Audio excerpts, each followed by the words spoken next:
I will be number one that will put myself forward that we go through these lifestyle audits. So that by 1 June, we are looking to kickstart that, but we'll leave it to SIU to confirm from their side as well.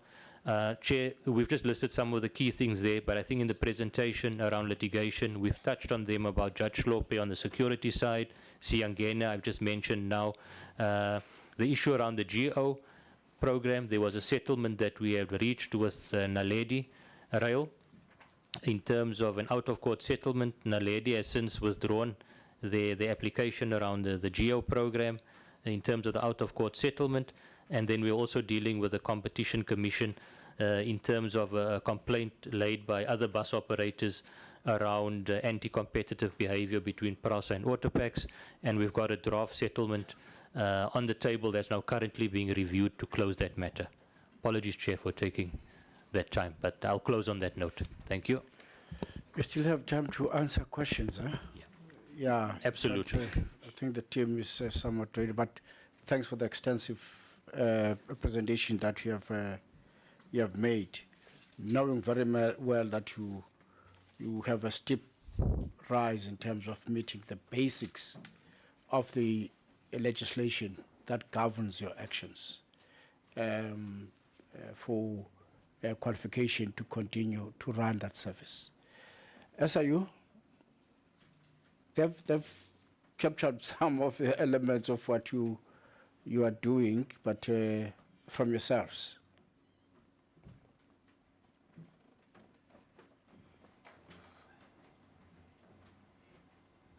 Must I sit there? Okay.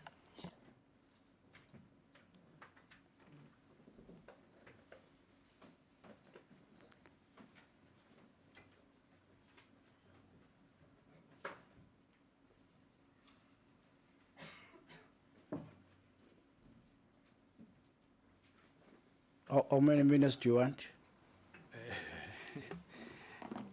Maybe 40, Chair. No, I'm joking. Maybe I'll take less than 10 minutes. We'll appreciate that. Can someone maybe help me to get to the slide, to the presentation? Put your laptop. Oh, is it?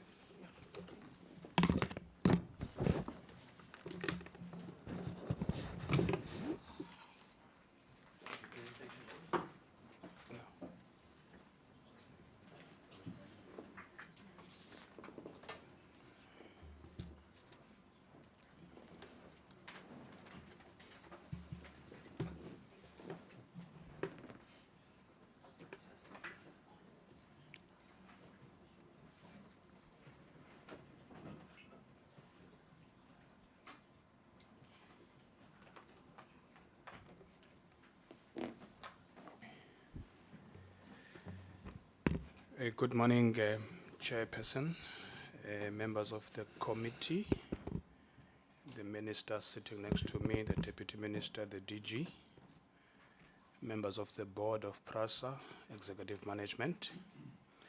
My name is Mike Koya. I am here representing Advocate Mutibi, who unfortunately is engaged elsewhere. With me is Mr. Tulani Mkongo sitting behind me. Mr. Mkongo is part of our EXCO at SIU, responsible for risk.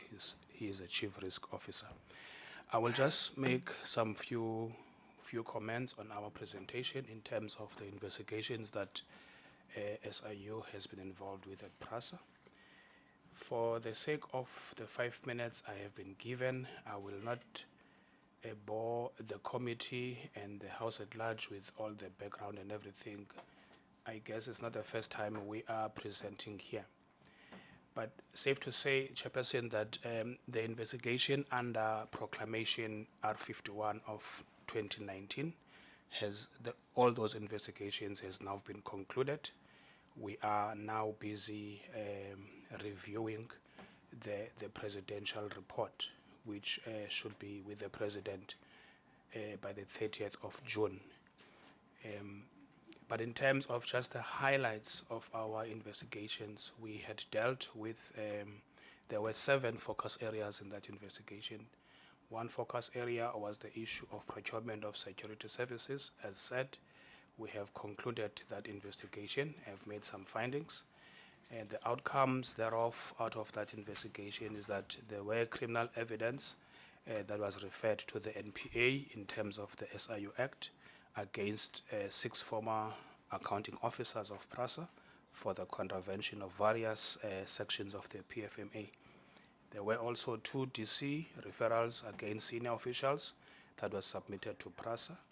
There were also 3 other PRASA and 1 of former subs official who used to work at PRASA that was submitted to PRASA. Another focus area was a focus area of general overhaul and maintenance services. Again, that investigation has been concluded, and the outcomes thereof is that there was a criminal evidence that was referred to the NPA against, again, 6 former accounting officers. This was mostly based on the procurement of the services via an irregular process called confinement.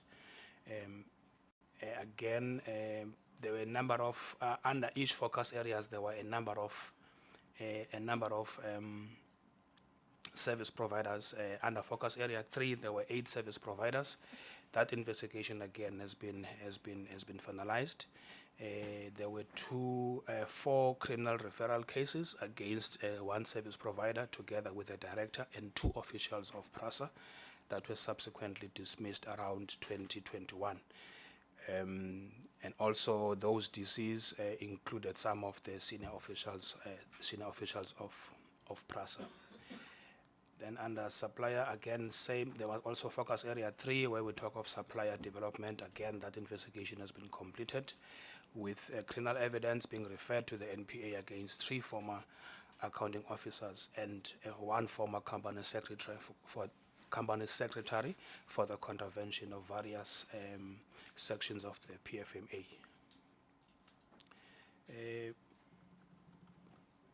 Under focus area 4, where we talk of the early detection cable theft solution, which was based here in Cape Town, the investigation again has been completed. And a number of these matters we investigated, Chairperson, is that they were all mostly, I think in total 79 of the matters we investigated were procured through the confinement process, which we have found to have been irregular. And as a result thereof, that is why you find that in most of these reports, you find that we have referred evidence of criminal a criminal referral to the NPA against the accounting officers who were instrumental in those contracts. A challenge in some of them is that they are no longer working for PRASA, and therefore we couldn't pursue them disciplinary. Focus area 5, the investigation again is complete. There is then 1 criminal referral against 1 GCO for the contravention of various sections of the PFMA. Then focus area 5, the supply of mobile transporters. Again, the investigation there has been complete. We had 1 DC referral to PRASA against a business unit manager, which was submitted to PRASA. The last one under the proclamation was the investigation, the procurement of forensic services, where there were 2 companies, Value Corp and Vectman's Attorneys, the appointment of Vectman's Attorneys. Our finding is that we have found that the appointment of Vectman's Attorneys by PRASA was irregular, and as a result, the SIU is busy considering the appropriate action against the 2 former board members that were instrumental in the appointment of Vectman's. That's basically a summary of what we've done under the current proclamation which we're finalizing. Then SIU engaged PRASA in terms of the settlement agreement, where they were busy assisting with the investigation of material irregularities. That has been finalized. All of those investigations have been finalized. The SIU is now busy assisting PRASA in the disciplinary processes against the 33 that was reported earlier by the GCO. We're busy engaging with some of those disciplinaries, some of which are already now sitting at the CCMA. The challenge, I must mention, I was actually worried that out of the 33, there seems to be very few dismissals. The challenge that, Chairperson, if I can mention, is that in some of the disciplinary processes where we were busy assisting with giving evidence, you'll find that as you will be ambushed with new information that was not made available during the investigation, and our report and findings will be based on the information that we would have received during the investigation. But now when you go to the DC, they ambush you with some documents which, had we had that information during the investigation, we may not have made those findings, which is why you'll find that you may have 33 referrals for DC, and yet you are finding less in terms of the guilty verdicts. So basically, that's what we have done. And then the third one, Chairperson, is that SIU is now busy with a motivation which has been submitted now to the Department of Justice, a motivation for a new proclamation. This new proclamation will more deal with matters that has been reported in the Zondo Commission. The motivation is sitting now with the Department of Justice.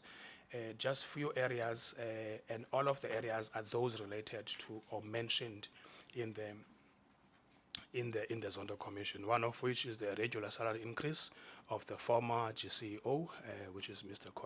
Collins Letsualo, which we are going to be investigating under the new proclamation. The next one will be the SA Gate and Fence, which was not investigated in the current ending proclamation.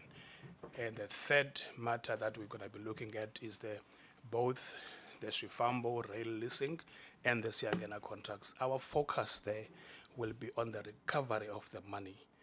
We are busy working now with the DPCI, the Hawks, in terms of managing the investigations as they are doing their criminal investigations.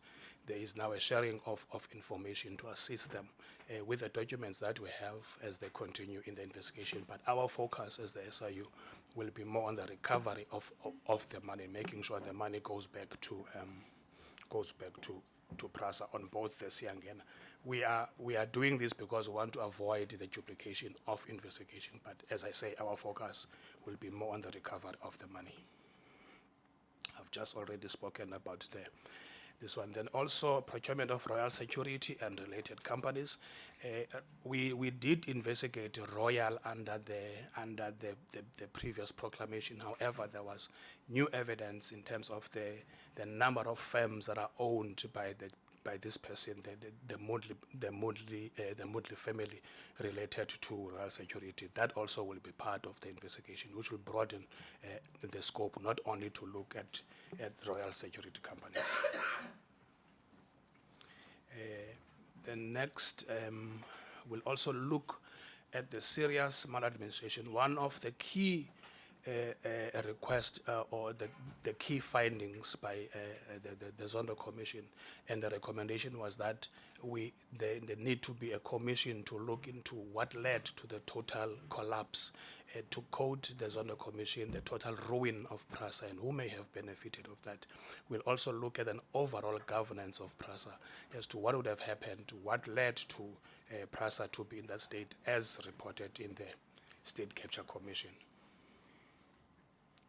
Another area that we will look at, these are all matters that, as I said, are part of the motivation. We'll also look at any irregular or proper conduct by officials of PRASA. That's basically that, Chairperson, in terms of the new proclamation that we are hoping the President is going to sign very soon. I know that by yesterday, the Advocate Mutibi had met with the presidency to discuss to get the progress in terms of the process on the new proclamation, including other areas that were reported in the Zondo Commission. Chairperson, I'm done with my presentation on the previous one.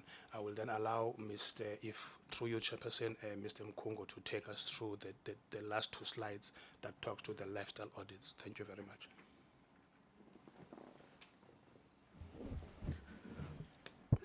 Honorable Chair, Honorable Minister and Deputy Minister, the DG, the PRASA board and PRASA colleagues, and all protocol observed. Good morning. There's two slides we're going to get. We have done after the board of PRASA commissioned the lifestyle audit.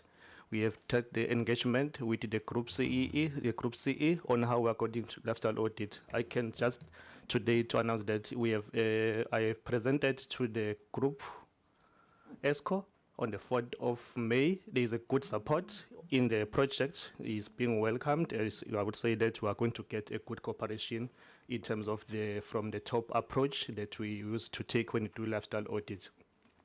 So let's give the hope that you are going to get the good result from top management first. The audit is expected to start from the 1st of June as we are going to sign all the necessities by both parties during this week. And then we finalize and start the project. Into the next slide. No, okay. Now, in terms of the next slides, it shows more about on the process, on how we're going to do lifestyle audit, just at the high level.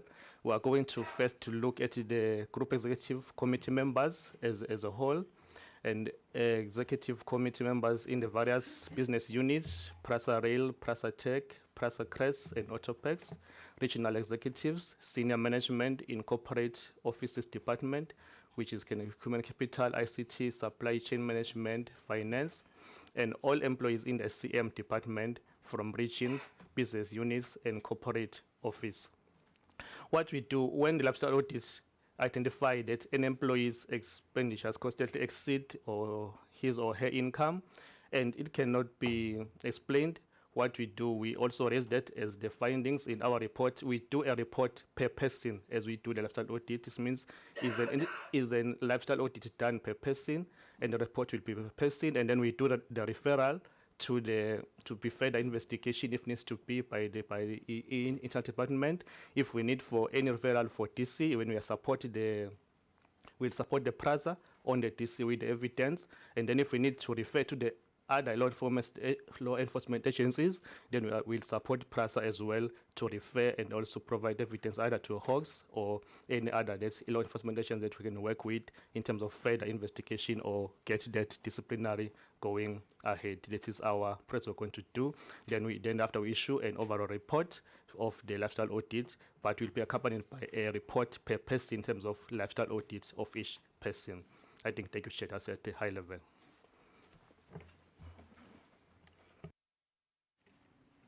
Chairperson, that was the presentation from the Special Investigating Unit. Thank you very much. Thank you, sir. You'd advise Advocate Mutivi that you stood perfectly on his behalf. Thank you very much. Thanks for the presentations. Colleagues, we are going to give over to you for questions. Just trying to check who has an indication for. Oh my God, do you have any? They've not indicated yet. Yes, indeed, informed by the fact that you see, if you look into a PRASA and the presence of the minister and the deputy, we had them here last time. The last time we had them was on another entity. And with interest, the CEO of that entity appears in the list. You see, which is being followed. Here's been the report. This is PRASA. There's been failure, breakage of railway systems, security lapses, and the infrastructure totality racked up. And here is their story. And currently they stand at 58% performance as recognized. The Office of the Auditor General has been pursuant of some of the critical elements which relate to irregularities in the space, and some of that work has been referred to the accounting officer for action. There's indication that a form of action is being undertaken. We still stand to see the level of success in terms of their own work. The gentleman is looking at me, the head of security. I would want to make the reference to Honorable Lies, who's going to be the first person, followed by Honorable Van Minen, and Honorable Bucas will follow, Honorable Konto, then will follow in terms of that kind of a list. There comes Honorable Hadebe.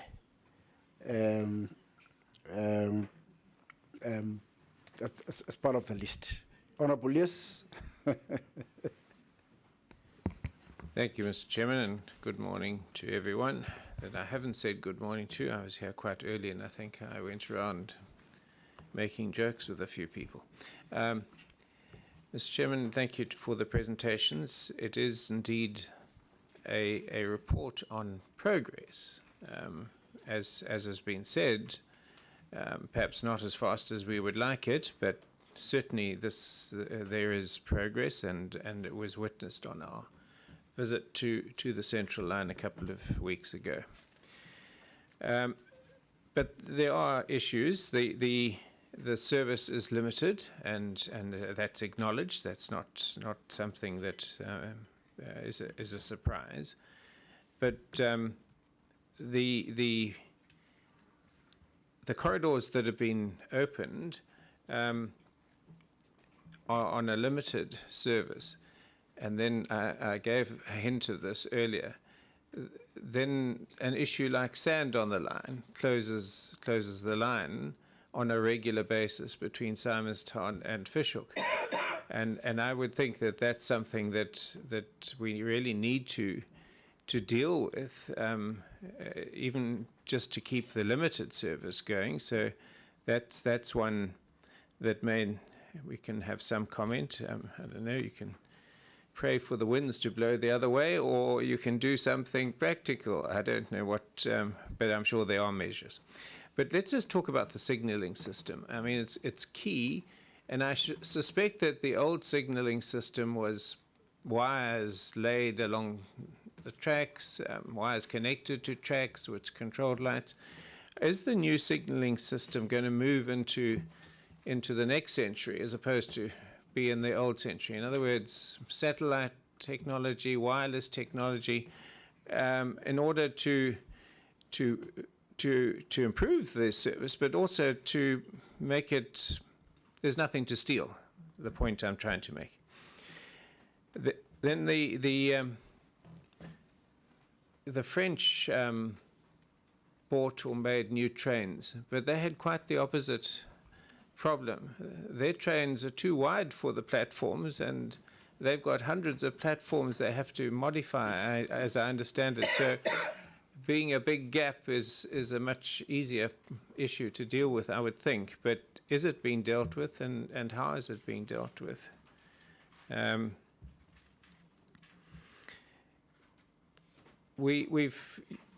You've reported on the ghost workers, and thank you that there is clearly progress there. But you've also talked about right sizing.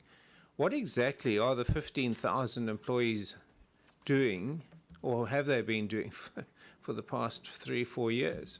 Where are they? What are they doing? Are they still painting stations as badly and as unprofessionally as we saw the one at Mabopane being painted? Are we paying people to sit at home? What are they doing, these 15,000? And is that part of the recapitalization funding that the taxpayer is having to fund? You did talk about the Stadler issue. So as I understand it I mean, I know you were rushed, so I apologize for that, but essentially there is no progress, am I right? And so we're going to try and lease trains we've already paid for because we need them. Am I misunderstanding what we're trying to do there? And what are the chances of getting this commercial agreement settled and the trains modified and usable? Are the ones that are in the country, have they been modified so that we can use them? Or are you going to use them on lines with the higher reticulation lines on it? Auto packs. You're in court with the other operators, and there are numerous other bus operators and passenger. Why don't we just let it go and be liquidated? Why are we asking the taxpayer to keep it going when there's absolutely no need for it in the market? There's no strategic need for it. I don't understand why we're looking for taxpayer bailouts there. Yeah, Mr. Chairman, let me just say again, I've got a long list of questions, and I think you said before the meeting you had a long list, but most of my questions have been dealt with and fairly thoroughly. So thank you very much for that. Yeah. Thank you, CO, on the questions. Thank you very much, Honourable Chair, Honourable Lees, for those questions. And my colleagues can come in as well where I don't cover appropriately.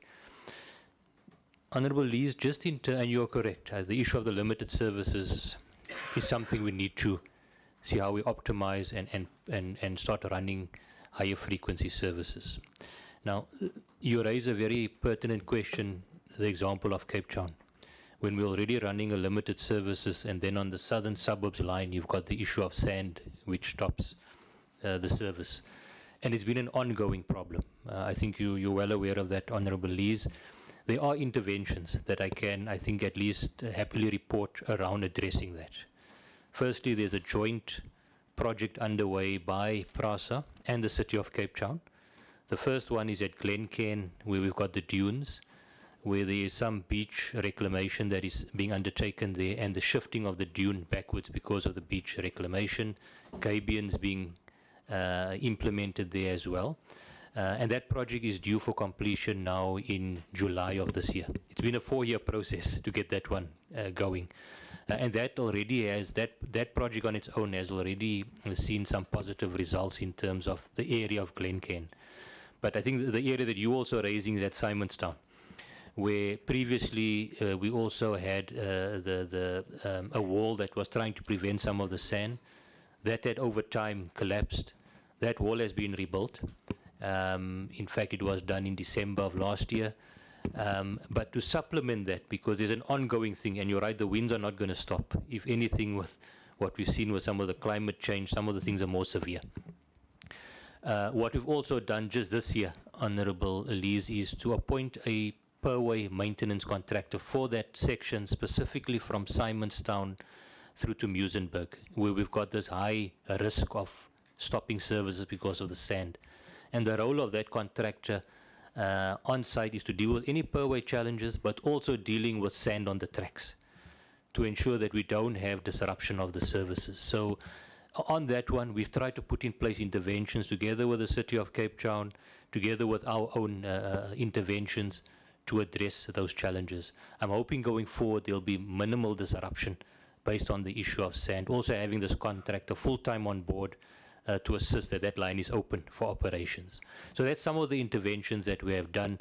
I think there's a bigger discussion there about the issue of climate change and the impact of our the lines on the coastal lines, put it that way, that we need to address in terms of having more sustainable solutions there. But on that one, that are some of the things that we have implemented to try and address that specific challenge on that corridor. The issue of the signalling system, you're again spot on. We are obviously looking at a modernized signalling system. The program that we have been rolling out since 2013-14 was moving from a mechanized signaling system where you physically got to move the crank, the thing to move from one track to the other, to electronic systems. And through that process, we did implement, if I can call it, anti-theft and vandalism methodologies into that program. We were not able to remove entirely all cables that deal with signaling, but we've minimized that. Now, the reality, Honorable Lees, is that that project that we started implementing around signaling modernization has also been impacted by theft and vandalism. So when we talk now about recovering some of our signaling systems, even some of the new work that we have done that has been impacted by theft and vandalism. The programs that we are rolling out now, honorable members, is looking at an obviously electronic signaling system, but moving from that to in-cab signaling. And that is the more modern, where you virtually reduce all your wayside infrastructure, your cables, your signal points and all of that, where everything is dealt with within the train itself, the cabin. So that is the progression that we are moving from electronic to in-cab signaling. So, and it's specifically around reducing the impact of theft and vandalism on the system. So those are some of the projects that I was indicating that we are looking at rolling out. One thing I do want to mention, honorable members, is that because some of the things is not overnight that you implement it. We are looking at rolling out electronic authorization system as well. And this is to replace our manual authorization. At the moment, when anything happens to our signaling system, we revert to manual. And not only does that result in limited service, but it also results in higher risk to operating trains, because now it's manual, it's human factors that are coming in. Yes, absolutely. So with this system, the electronic authorization, even if anything happens down the line to signaling, at least you revert to electronic authorization rather than back to manual.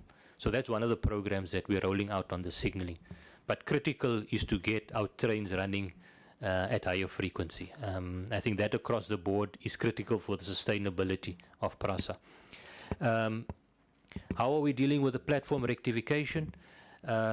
Honorable members, this is a program that I'm sure SCOPA has picked up. It's been on the PRASA program for a number of years, but very little to show in terms of platform rectification. We've now said we need to have short-term, interim solutions, medium, as well as the long-term solution. The long-term solution is about redoing the track, your track slab, or that we need to, particularly at our high volume stations, because where the platform gap ends up coming is through your maintenance cycles. You start lifting the track when you put more new ballast, and over time you find there are the gaps. But in some of the platforms, you find that these platforms initially were built for freight trains, and hence you've got that huge gaps that we are dealing with. So at some point, we can take you to the Tembisa line, where the team, where it's particularly severe, have done some what we're calling as the interim solutions, just to address that risk of passengers, and particularly here your special needs passengers, the elderly, the young, those physically disabled, to clear a gap of 600, 700 millimeters, nearly a meter, is quite significant. And we have done some stuff. We even shared some videos around what we have done on the Tembisa line. It's not the complete solution, but it's critical to show that we start taking action around the platform gaps. And you're right, I mean, it's probably something less of an issue than what we've seen in France, where a train pulls in and knocks the platforms. So there are things that we are doing, both short, even down, honorable members, to saying on some platforms, let's even procure mobile ramps, just to show that at some of these things we can have the platform marshals. If you've got your station managers that know the station, they would know. Typically, we've got 3-4 wheelchair users as an example. They will know that at this station, let's get a few mobile ramps that we can quickly assist in the interim. So these are the things the team is looking at to show that there's progress around addressing the issue of platform challenges. Okay. The issue of right sizing, yes, it is an exercise that we have done, honorable members, around looking at particularly where we were in, let's call it, I've mentioned 2013, 2014, when we were moving close to 600 million passengers per annum. What was our head count back then? versus our headcount now, not only in terms of a reduced service, but also comparison, even if we were back to those numbers, where's the headcount sitting? So those exercises have been done. But I need to stress the point that there needs to be a lot more work around that process in terms of consultation around how these things must be rolled out appropriately. We are recovering.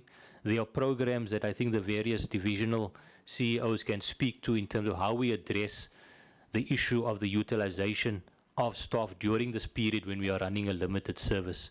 We've always had challenges of dealing with an example issue of overtime and stuff like that, and it's now how you roster some of these things to ensure you reduce some of those costs. But the colleagues can go into that, Honourable Lees, in a bit more detail around how we're managing that process.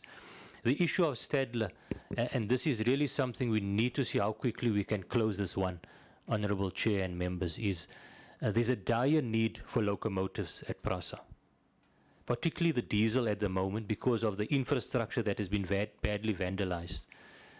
Even the network we predominantly operate on, Transnet for the long distance and even in the Eastern Cape, has been impacted by theft and vandalism. Eastern Cape is London to Berlin. We used to run electric locomotives to provide that service.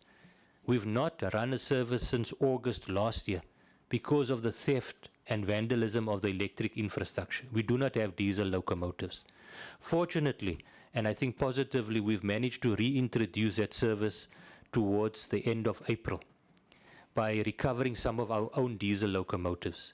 But there's still an aspect of unreliability around those locomotives. But we've managed to recover East London, Berlin. We have now got the team looking at recovering some of our locomotives to send to Gqeberha, Port Elizabeth, to bring that service back. We're engaging quite closely with Transnet to see how do we recover these lines, both from an infrastructure, but secondly also to address the issue of availability of locomotives.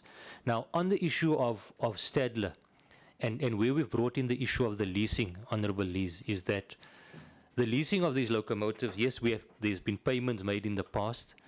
As we currently speak, we don't own these locomotives. It's sitting within the liquidator.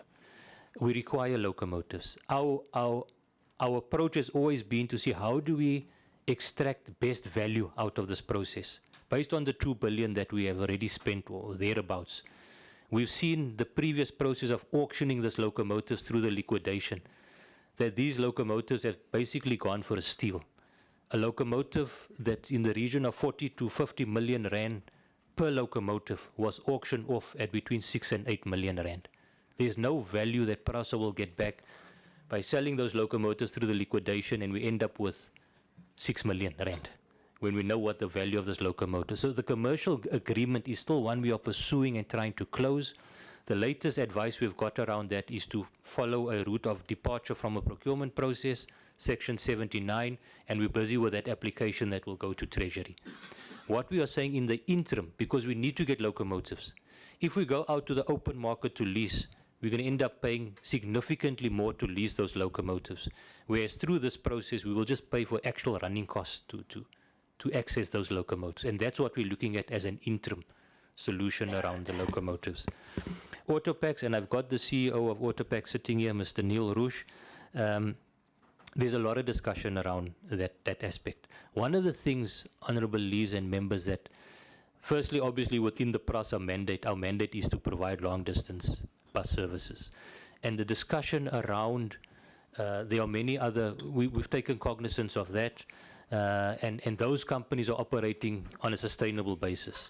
Our business rescue plan is to bring Autopacks back to a sustainable a level of operations. The one key thing that I want to raise, and the CEO of Autopacks can come in if he wants later, is that the criticality of Autopacks, Honourable Lees, is if you're looking at the bus market, Autopacks has always been positioned at a strategic level to deal with, let's call it, those masses that, in terms of from an affordability point of view, you will see without Autopacks having operated during this period of business rescue, we have seen the significant difference between the ticket prices of bus company and where Autopacks is pegged at. So there is a strategic need to regulate that market by having auto packs in there in terms of where this marketing was pitched at. But that's a much longer discussion we will go into. I think what's important is sharing that business rescue plan, how we move from where we are now to a sustainable business. And there's a clear plan on the table, but there are some critical requirements to achieve that, including the recapitalization that I've mentioned earlier. I think that those were the questions, Honourable Liz, that you had raised. Thank you. That's it. I found Mr. Honourable Liz. Okay, thank you very much. Honourable Van Minen? Can I just ask one? Sorry, Benedict. In terms of the Transnet and locos, some time ago there was Transnet weren't exactly forthcoming with locos. Are they being more cooperative? Thank you, Honourable Chair. Yes, at the moment, I think one of the things that have happened, maybe we didn't touch on it earlier. One of the impediments before about this relationship about coming forth on locomotives, there was always this issue of outstanding debt between PRASA and Transnet. What has transpired in the last few months, specifically end of March, is that debt has been settled. Number one, firstly, in terms of an offset arrangement that we had between, there were monies that Transnet owed PRASA and vice versa. There was an offset arrangement around that. And then the balance, we had always had a proposal through to Treasury that we make we allow some of our capital allocation to be moved to OPEX, that we can settle some of our challenges, some of our debt, sorry. And that approval was given end of March through the Treasury, and that debt was settled. We have seen quite a significant improvement in terms of cooperation now. I do, though, want to say that Transnet has got its own challenges with availability of locomotives, but there is a willingness now for us to see how do we get access to some locomotives. And those discussions now, as we speak, are happening to see what is possible in the interim to get access to locomotives with them. Thank you. Honourable Van Minen? Thank you very much. I'm not going to be terribly long, Chair. I'm still battling with a cough. We were talking about a 75% reduction in crime and theft. Over what time period is that? So, from when to when? And I'm afraid I do have to ask, is that because there's possibly very little left to steal? What we saw last year when we were in Gauteng was very alarming. Now, on that point, I mean, the fancy new trains that are being built by the French, but we also saw what was happening with the tracks, and quite frankly, in a lot of those tracks, those trains weren't able to run. Are we seeing an improvement on that? I'm thinking specifically of Gauteng. I wasn't able to go on the visit earlier this year in Philippi, but what we saw there was very worrying indeed. Now, in terms of the rail user numbers, what was the historic high in terms of rail user numbers? What is PRASA currently sitting at across the country in terms of user numbers? And what is the target that you would wish to achieve over what time period? I think that's important because that shows the confidence of people using the tracks and the rail. And certainly in the Western Cape, I mean, it's reduced, I think it's at about 153 trains a day. So, I mean, that really is something we need to look at. Then also, I just want to touch on the issue of the relocations. It's good and well to say that PRASA isn't in the business of relocations, but if you're not guarding the tracks and the stations properly, people do move into those spaces where space is available, particularly in the urban centres, and one ends up then relying on the local authorities and provincial authorities to move people. There isn't always land available, certainly in Cape Town. It's an issue where there is a great deal of demand for land, and it's not easy to simply then relocate a community. So it's good and well to say that PRASA doesn't do relocations, but on the other hand, what are you doing and how are you improving your system to actually stop those occupations happening so that that whole issue doesn't come into the mix? Thank you. Thank you very much, Honourable Van Minen. And CEO? Okay, can I ask, Alex, can you deal with the security questions, and I'll come in after you. Thank you. Thank you, Chair. Thank you, Honourable Member. In terms of the theft and vandalism, the analysis has been done over the past 24 months, specifically with the infrastructure coming back online. if we have to look as an example in the 2019-2020 period, when we looked at the incidence of theft and vandalism within PRASA, it was sitting at about 5,000 per annum. When we moved and we started implementing in the 2021 year, that was decreased to 1,700, and now in this financial year, with our corridors operating, we are below 900, and still decreasing, and that's with obviously the increasing of infrastructure. In terms of the prevention measures, PRASA runs operations nationally together with law enforcement, so our actual encroachments aren't growing. The issue is more of a management of the current areas that were infested, well, not infested, but taken over, should I say, with the shacks. However, in the areas of where we are controlling currently, there's no additional shacks being built. And as I said, we drive every second week, we are running operations together with law enforcement to deal with any new encroachments or attempted encroachments.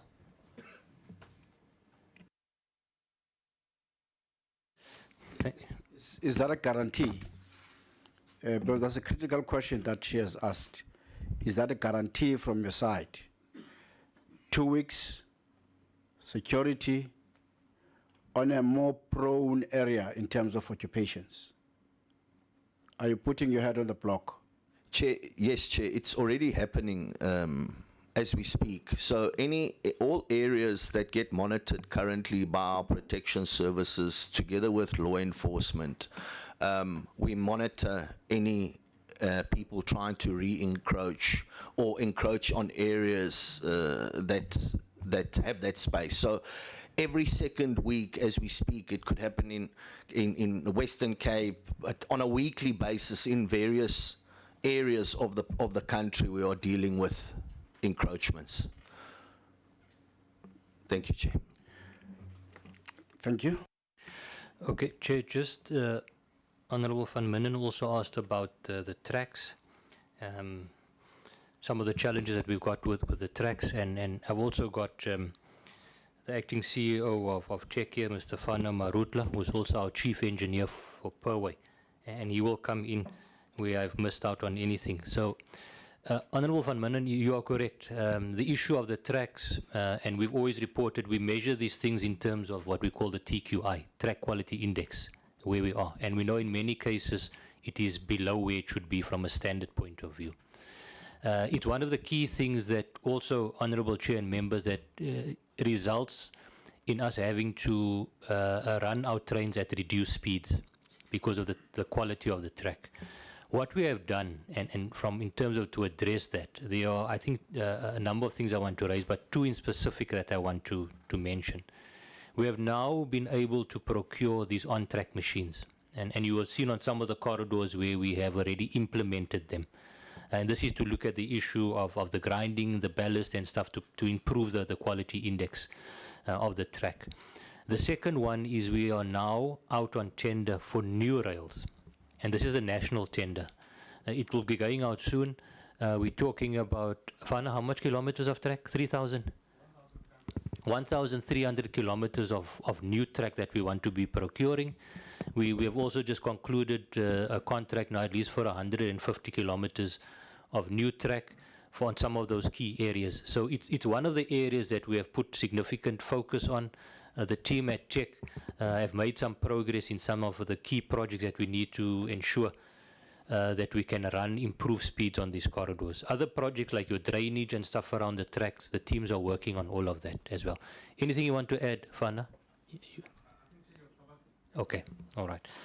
Thank you. So those are some of the interventions that we have done. The issue on passenger numbers. You are correct, Honourable Van Minnen. I mentioned earlier, when we were talking at a high, PRASA was sitting at close to 600 million passengers per annum. And in fact, back then, in 2014, 2015, with the modernization program and all of this, we wanted to exceed that. We wanted to grow beyond the 600 million.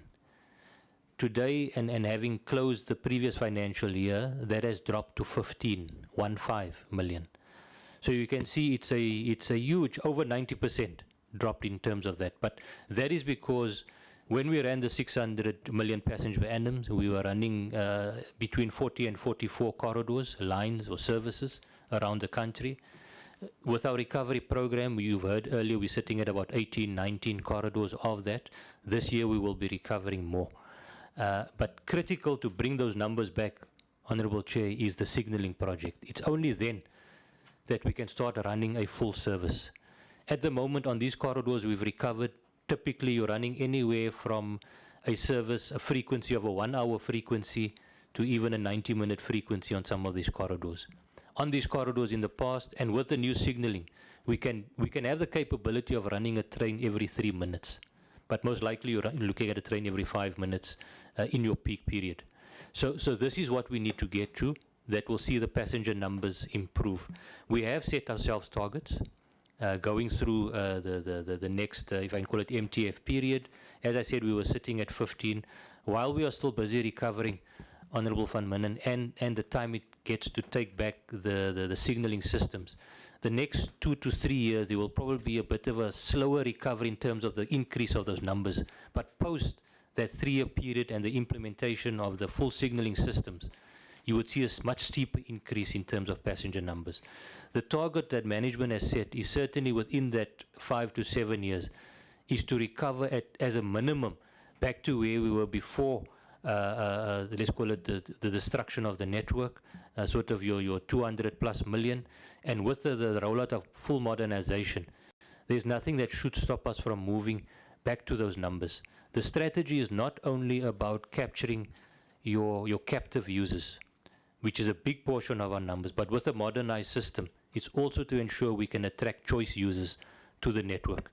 So that's part of the strategy going forward. We can share that growth that we have got, but the next 2 or 3 years, I think it will be more modest. Once the signalling is fully in place, we will see a much more steeper increase in terms of the passenger numbers. Thank you. Okay, okay, fine.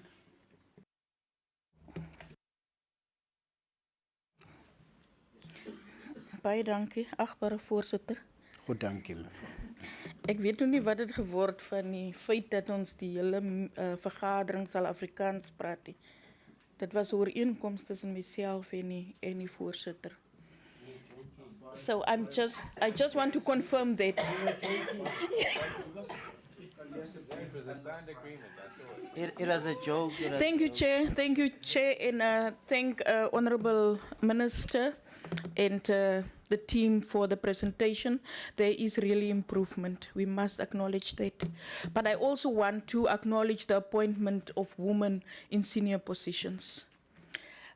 Chair, just to follow up on the one of Honourable Van Minen, the impact of PRASA protection services in the security plans led to the reduction of theft and vandalism.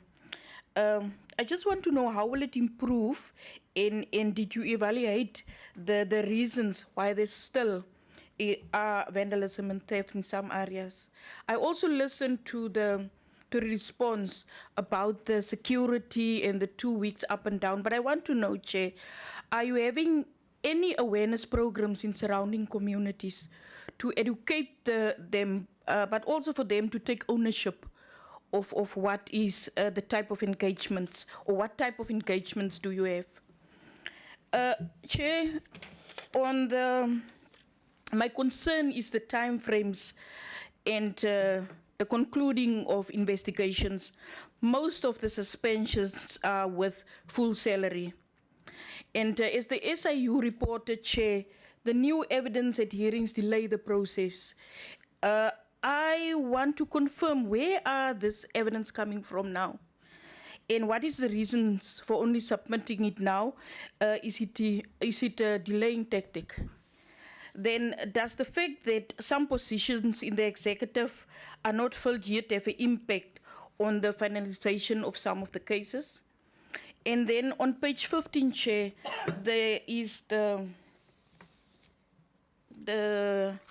nature of misconduct. I thought, Chair, that in the presentation, even if it was not here, maybe you could be more progressive and report on the outcome of some of, like employee number 1, the ruling was supposed to be on the 12th of May 2023, and then also on employee number 3, there was evidence in mitigation and what led from 9 to 12 May. So maybe the status, what is the current status of that? Then most of the concerns raised by the AGR about non-compliance, they are unable to, there's no adequate monitoring and unable to enforce contractual remedies. What are the measures that you put in place and how effective are those measures? Then what led to the irregular expenditure of 428 million? What were some of the contributing factors? I understand that there are plans to enhance internal controls. What are the plans and what is the current status of those plans? Do you have the internal capacity to enroll those plans? Then, Chair, my last one maybe is, what is the relationship between the board and senior officials and the impact thereof on the functioning of the board? No, Chair, I think there's one on page 38. Just out of curiosity. In terms of point 2, in terms of the 22-23 submissions to data, PRASA has trained 4,944 employees against a target of 2,210. Did you train ghost workers, or what is that? Thank you, Chair. Yeah.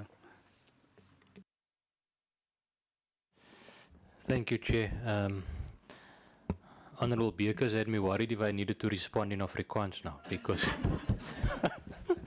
I can, but it's not that good, so it would have been a problem. Thank you, Honourable Beekers, and I'm also going to ask the colleagues to I think, chip in on some of the things around the issue on the theft and the vandalism and the awareness programs.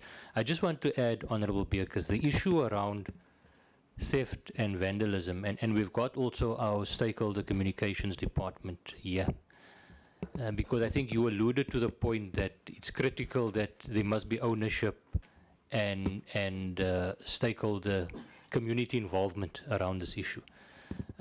We have made the point before that the issue of theft and crime is not a PRASA issue. It's a societal issue that we're dealing with. And obviously we're putting in place plans to address some of these things, but there's a much bigger approach that one needs to get in terms of protecting the assets.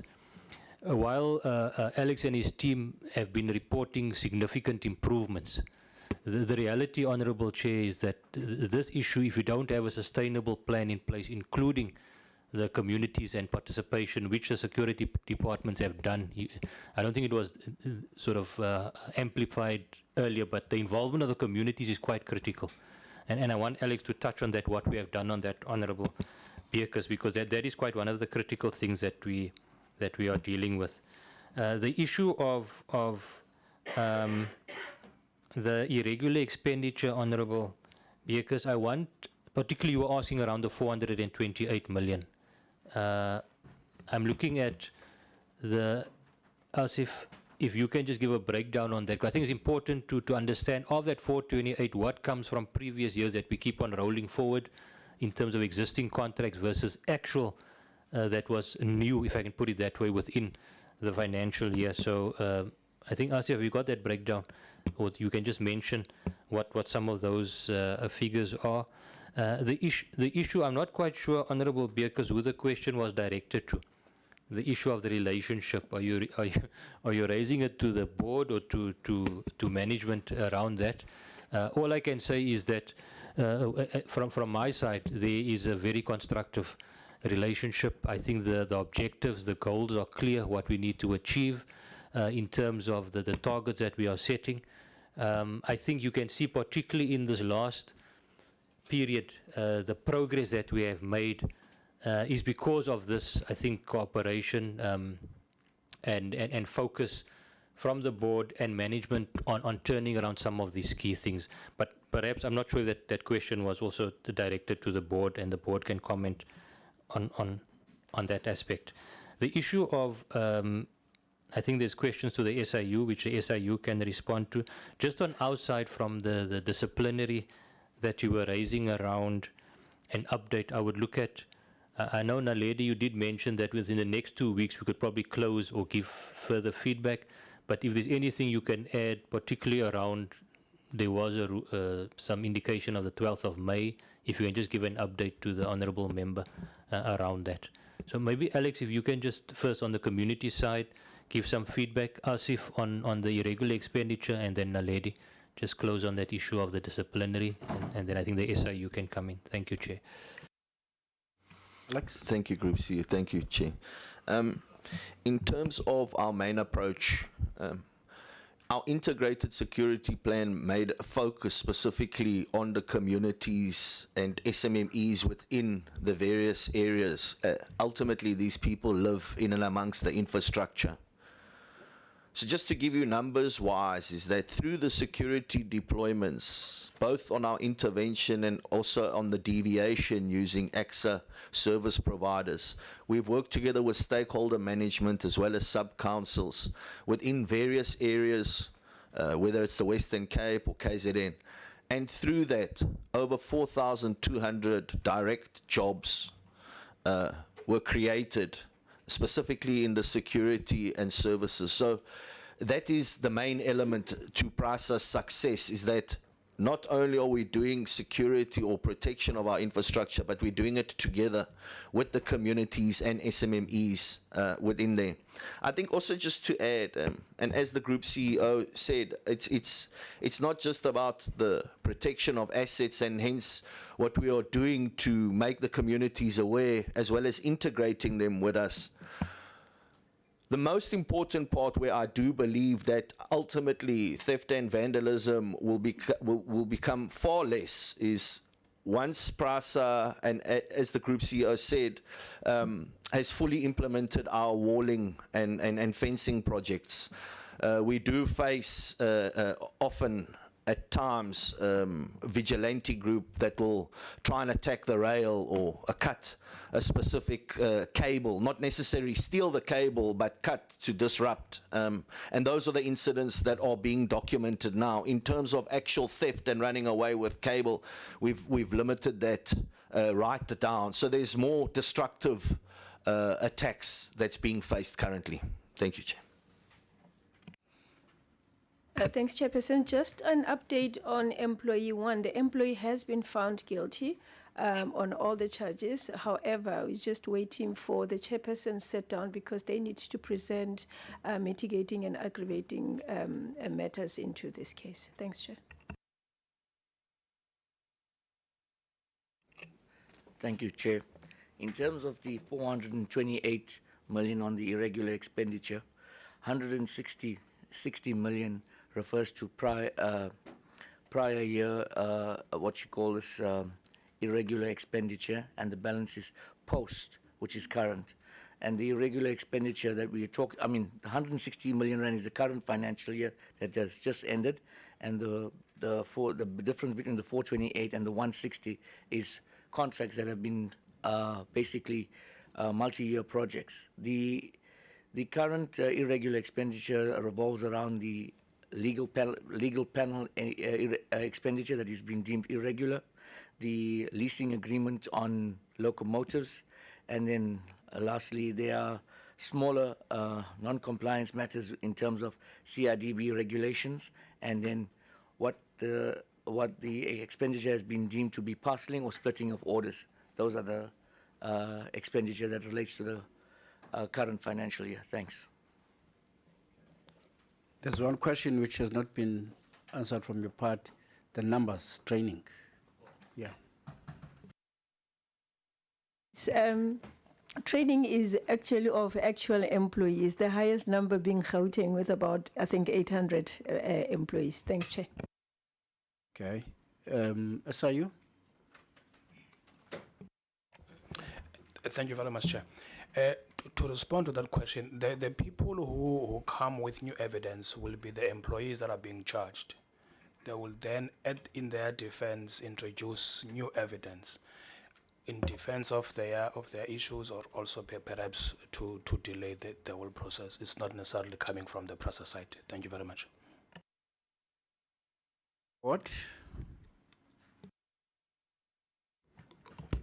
Thank you so much, Chair. I think from the board side, the relationship between us and management is very cordial.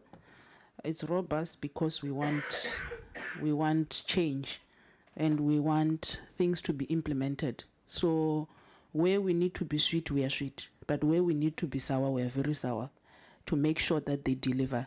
And I think it's evidence based on the achievement that has been made in the current year. Because if we were not robust in our oversight, I don't think the achievements that we are seeing now we would have. So it's cordial, and I think when we need deliverables, we make sure that we ask for them and they deliver. Thank you, ma'am. Sweet and sour. That's it.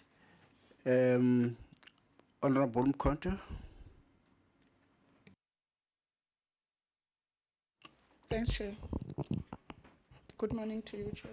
Honorable members, the Minister and the Deputy Minister and their team, and the SIU team, all protocol observed.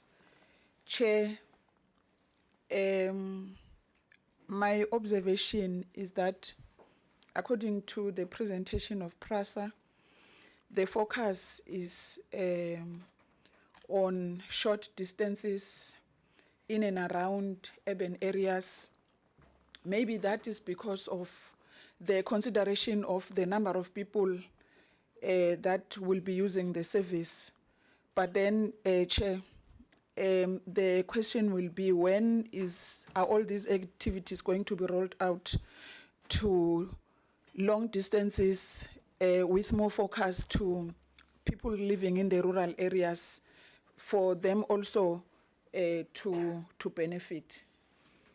The second question, Chair, is in relation to a verdict of the employees that were found to have committed a misconduct. There is this verdict that says early retirement. I don't know whether I understood that well. Is that not promoting people to dodge accountability? That because you have reached this age, then we enter into an agreement that you can take early retirement.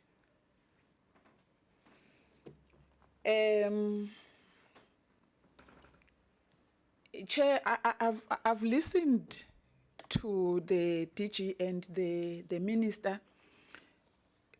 They are very proud that they have at least increased their performance to 59%. But then with more than 100% expenditure, or maybe the expenditure is for just the capital expenditure. But if that is the case,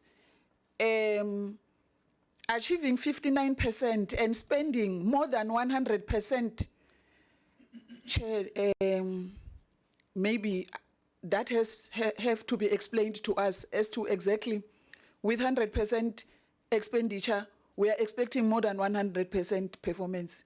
It cannot be half of the performance and then more than double the expenditure. It can't be.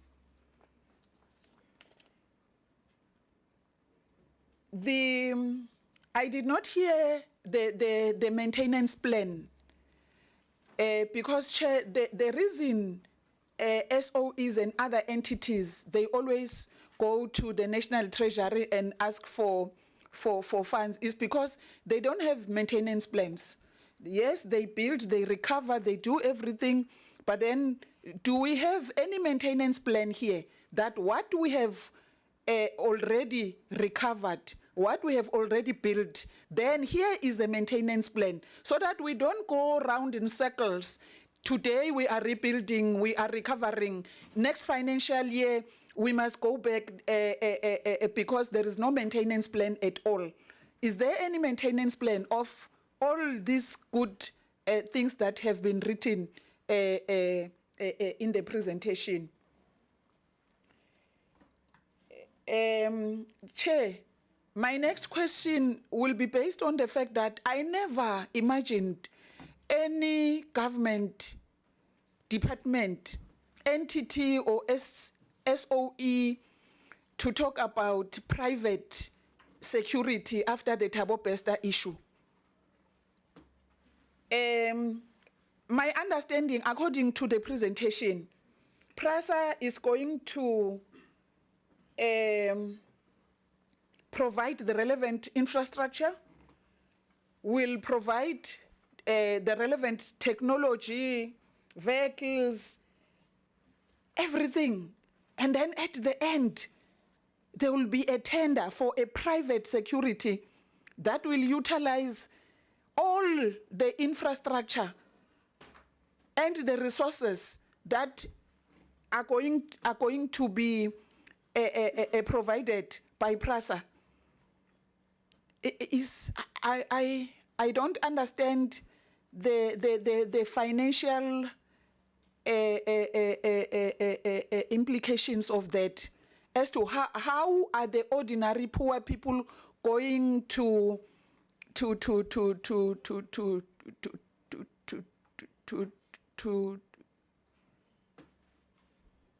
gain from that. And comparing PRASA insourcing the security unit and outsourcing it, are there any comparison that have been done?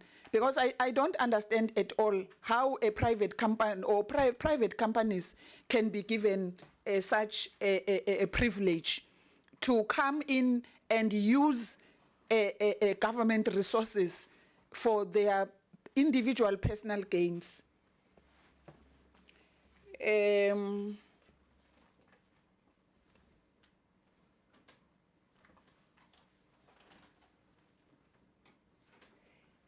The DG talked about the operational funding support.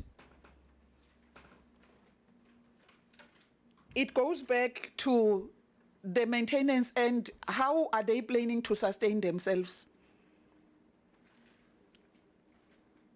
Because if even the operations have to be funded, but then at a long run, how are they going to sustain themselves, Chair? How is PRASA going to sustain itself? Those will be my questions, Chair. Thanks very much. Thank you, Honourable Member. Giselle.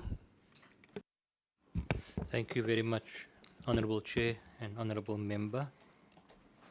Is it Nkontwa? Sorry, I missed the... Nkontwa. Thank you for those questions. With regards to the long-distance plans, rail plans, you are quite correct. Maybe we overemphasized on the metro rail recovery. As we speak, there are only two services that we currently run, MLPS. That is the Johannesburg to East London and the Johannesburg to Musina. And the two main reasons for that is, one, I think we've touched on with the issue around locomotive availability to run these services that we have. And the second one we've also alluded to is the dependency we've got with our sister company Transnet in terms of the condition of the network and access to the network. So those are some of the challenges we've got. We've got the plan with availability of more locomotives, how do we start expanding on the long distance rail network? You are correct. I mean, it's not only what we have seen in terms of the services that are running before, even other opportunities that, be it from a long distance or a regional rail service, that PRASA needs to review. So one of the key things is around all the locomotive discussions we are having, be it on Stadler, be it the issues we're having with Transnet in terms of availability. That will give us flexibility in terms of expanding on the long distance rail network. The one thing that needs to happen with long distance rail, where we have seen happening with metro rail services, is around the recapitalization and modernization. There's a lot more that has been done, approved on the metro rail, commuter rail side. The issue around the modernization and recapitalization of the long distance is one that is not, as we speak, fully finalized. Because the issue there about the current fleet that we have got has reached the end of its lifespan. Locomotives, the coaches, and also its old technology that we are currently dealing with. In the space of long distance, you're talking now about hydro locomotives, you're talking now about the issue of diesel or electric multiple unit trains to run. So that process is part of the feasibility that we are looking at in terms of the future. In the short term, it's about getting locomotive availability and dealing with some of those challenges around the network availability with Transnet.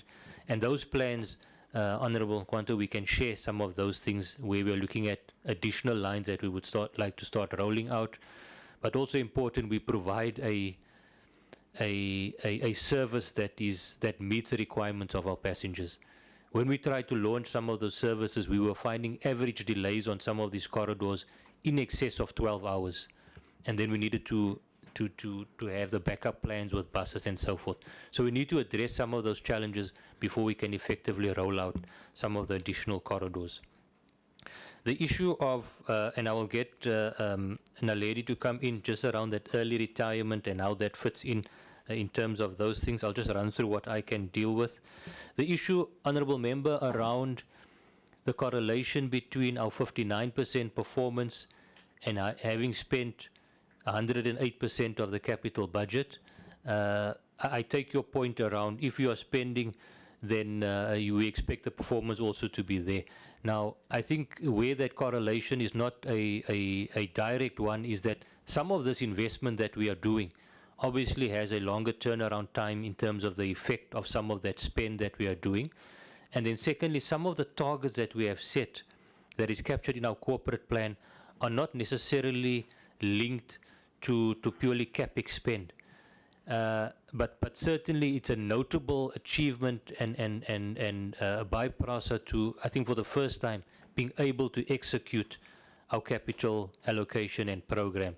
We do though take the comment that I think yes, 59% is an improvement, but going forward I think we need to go even further than that in terms of performance.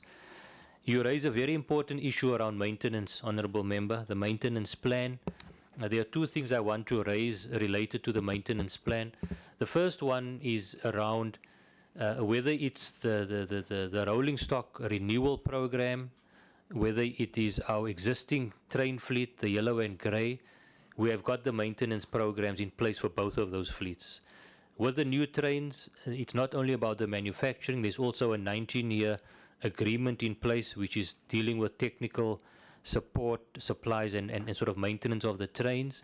When it comes to the existing fleet, we now have contracts in place to deal with the general overhaul, but also the maintenance at a depot level that we are dealing with, and also where we need to increase capacity. We have got the technical maintenance support panel in place to assist with maintenance of the trains. The issue when it comes to our infrastructure, which is also critical, our stations, our perway, electrical, all of these recovery and rebuild programs that we are dealing with, we have got through, firstly through those contracts, you've got your normal 12-month defects and liability processes in place, but then also the internal teams in terms of the maintenance teams that we have got to take those projects forward, and also the contractors that we will be appointing to assist with maintenance or emergency works that we need to do on this infrastructure. But where your point is very important, Honourable Member, is it links back to the issue of funding support, and there's a link with the maintenance, because maintenance, to a large extent, some of these things are operational funding that we require. We have seen in the last couple of years significant increase in terms of our capital allocation. I just mentioned now it was 12.6 billion. For the MTF, we're talking 40 billion plus. And we've seen significant increase over the years of commitment of capital allocation. Where we've not seen that corresponding increase is around the operational funding allocation for PRASA. That is where we are finding significant challenges, and where this funding support that I've spelled out earlier, and it also has got a link with the issue of maintenance, to ensure that where we roll out and modernize and the new infrastructure, with that and the investment we are making, there's also going to be an increased requirement for operational funding just on maintenance of some of these things. So that goes back to the submissions that we have dealt with the DOT and Treasury in terms of dealing with that. The teams there from our technical and our operations team can add further in terms of the maintenance plans if there's anything they'd like to add on that.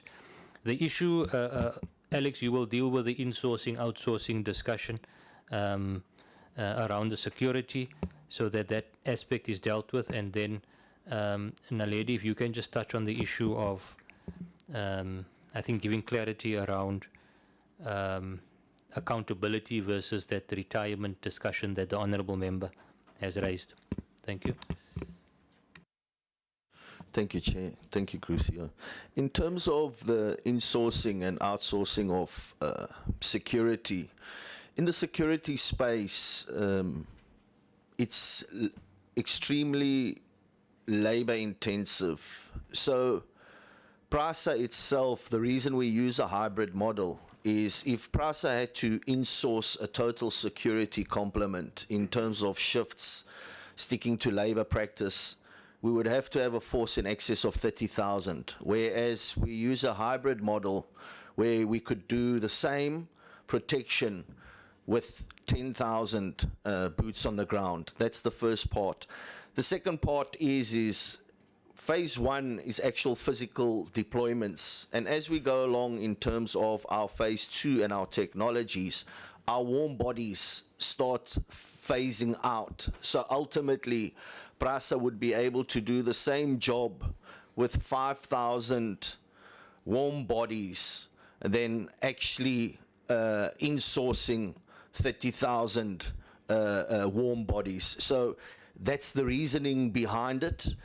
Also, in terms of insourcing, and as an example, if I am posted today in this room and today I fall sick, unfortunately I have to take an additional person from another posting in order to do the cover. And as I said, that's what increases the internal amount of employees. So to run an operation that ultimately could be run in a hybrid model of 10,000, by running it as a total internal, you would need to multiply that by 3 in order to give the same service. Thank you, Chair. Hey, thanks very much. I think I'm going to try and link this point with the response that came from the SIU in relation to the cases of what happens in the cases. Now, because this was part of a report, there was an indication in terms of what could actually happen at the end of the hearing per se, in relation to other disciplinary hearings that have already been conducted. So it wasn't more a question of the employee abdicating responsibility. Should there be any other, there is other law enforcements that we can actually pursue the employee in relation to that. Thank you very much, Chair.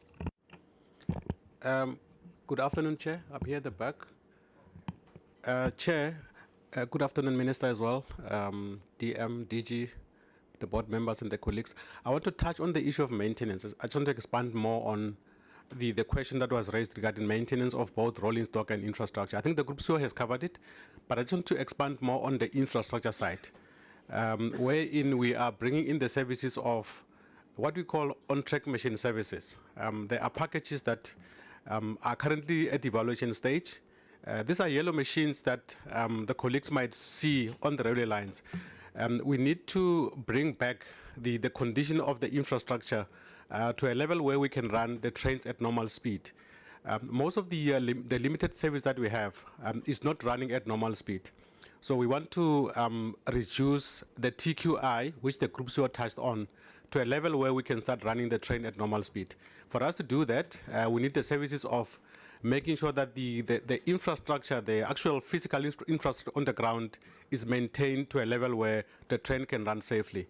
And also the issues of drainages. I think for some of the members might have seen that we're having a lot of our lines sitting in water. And it's not safe for trains to run in such environments. And that's why we are addressing the issues of drainages as well around our network. Maybe just also to confirm, this maintenance plan, Honourable Member, we do share them with the RSR as well. They are on an annual basis requesting us to submit the maintenance plans to them, but also to DOT as well, just to show them what we are doing. And it's important that we do that just for monitoring of what we do on the ground. Thank you, Chair. Thank you very much. Honourable Mkonto, are you fine with the questions? Chair, I forgot to complain that there are a lot of acronyms in the report, but then he just reminded me of this RMR, but it's okay. Because you end up not understanding, because I think that is their lingo. So with me, when it comes to the acronyms, then I can't catch up with them. But it's okay, Chair. I will come back to one issue, Chair, that I feel I'm not answered properly. That one of outsourcing the security. The hybrid, the physical, whatever that we're going to, why outsourcing? Why outsourcing? Why there must be a tender for security? Whatever that, what has to be done? Why do we just that function outsource it? Because maybe one can consider all this infrastructure to be of key national points. Then why are we outsourcing after the experience that I've talked about? Because they are saying there's going to be a tender. That is what I'm asking. The hybrids and the human resource and so forth and so forth. I don't have a problem with that. The problem is, why are we going for a tender for security? Thanks, Chair. Okay. I hope that you're holding on the emphasis on the point. Honourable Mkonto is not satisfied that you are outsourcing the function of security. You can explain it 100 times. She's not satisfied with the actual outsourcing, something which would satisfy him. Though we are saying we are incrementally on a declining mode of such, where tactically you'd want to move away and get into the technological base of security for time. I think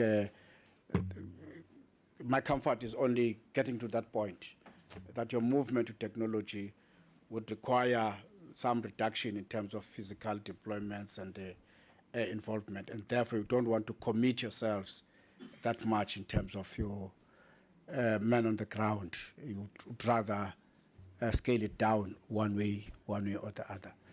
I would plead that at some stage, just get closer to her and explain further that at that point. Thank you very much. Honourable Hadebe. Thank you, Chair. Let me welcome the Minister and the Deputy Minister and congratulations for your appointments. The DM has been around. The new DM, congratulations and welcome. And also, congratulations are in order to the GCO. Welcome, sir. And I hope and pray that I won't be welcoming someone else in a few months to come. We've been welcoming people. Few months down the line, we are faced with new faces. So I'm hoping that you will finish your term.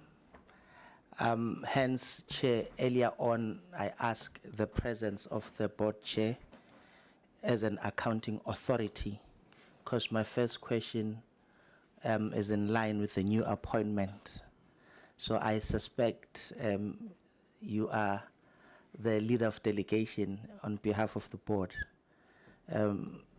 Whether or not have you done your due diligence in relation to this appointment, and the group chief executive has met all the requirements.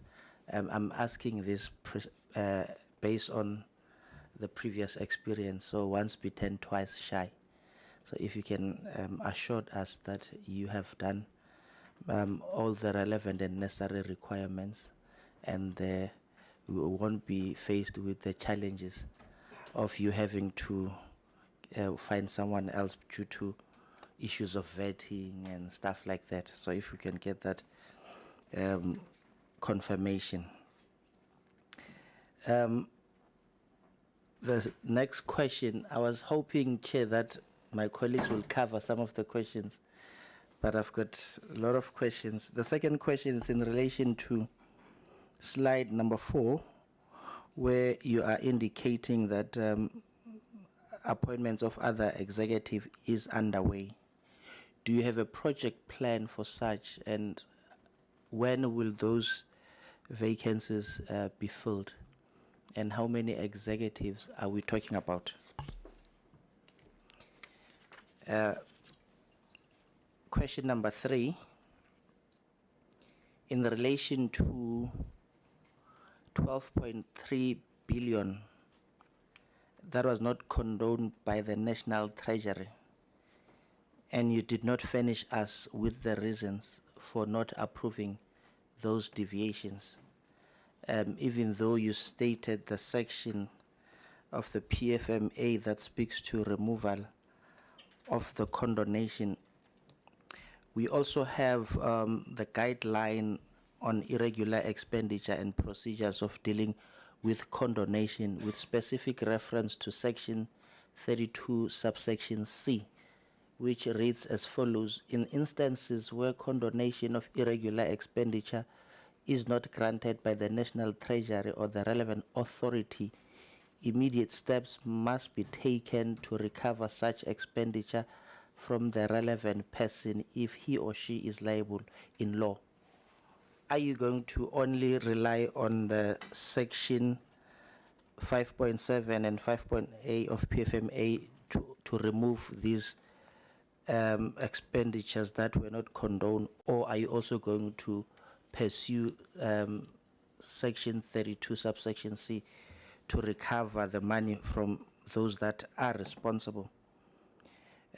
Question number 3, Chair, again on slide 12. It speaks about the long-term contracts which are also contributing to the increase of irregular expenditure. And now, please excuse my ignorance, I just need your indulgence on this matter.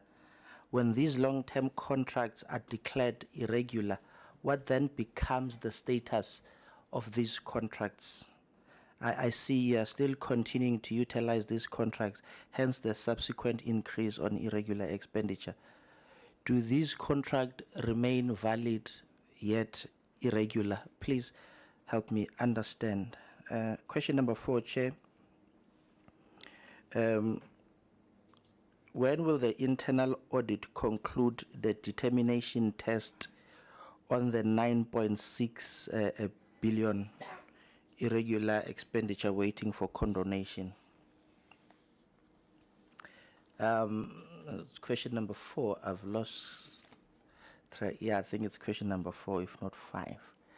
How many corridors should we expect to be delivered within this current financial year?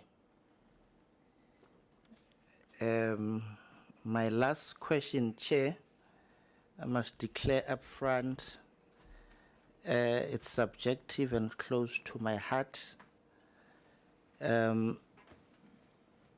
It's on slide number 10. And the presentation reads as follows. As shown, it's directed to Alex.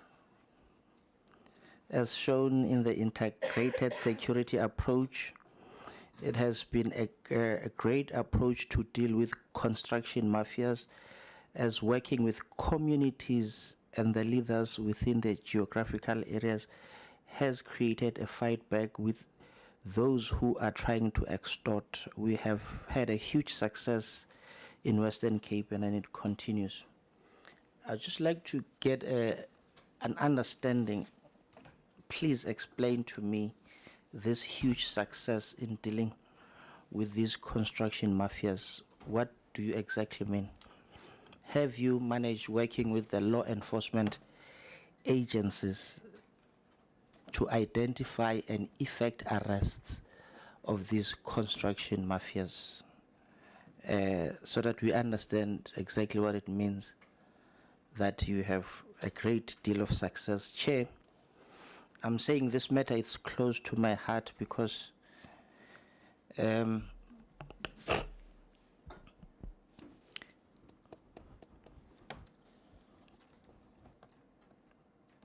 ish.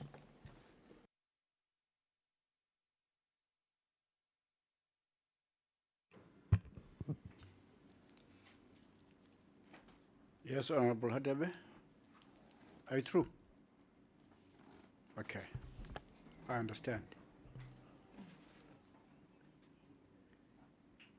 He lost his friend. He lost his friend. And that's unbearable. Was been doing a lot of work around what you are recovering. That's why we're happy on the fact that this security you're talking about, if indeed your 2 times in 2 weeks does anything to celebrate, and the time that you have taken is not acceptable. You see, to reach where you would want to be, effectively, your pace is too slow. The pace is too slow. So the emotions are high, based on that fact. Yes, we're doing some work which we should somewhat appreciate and recognize. But the fact that you recover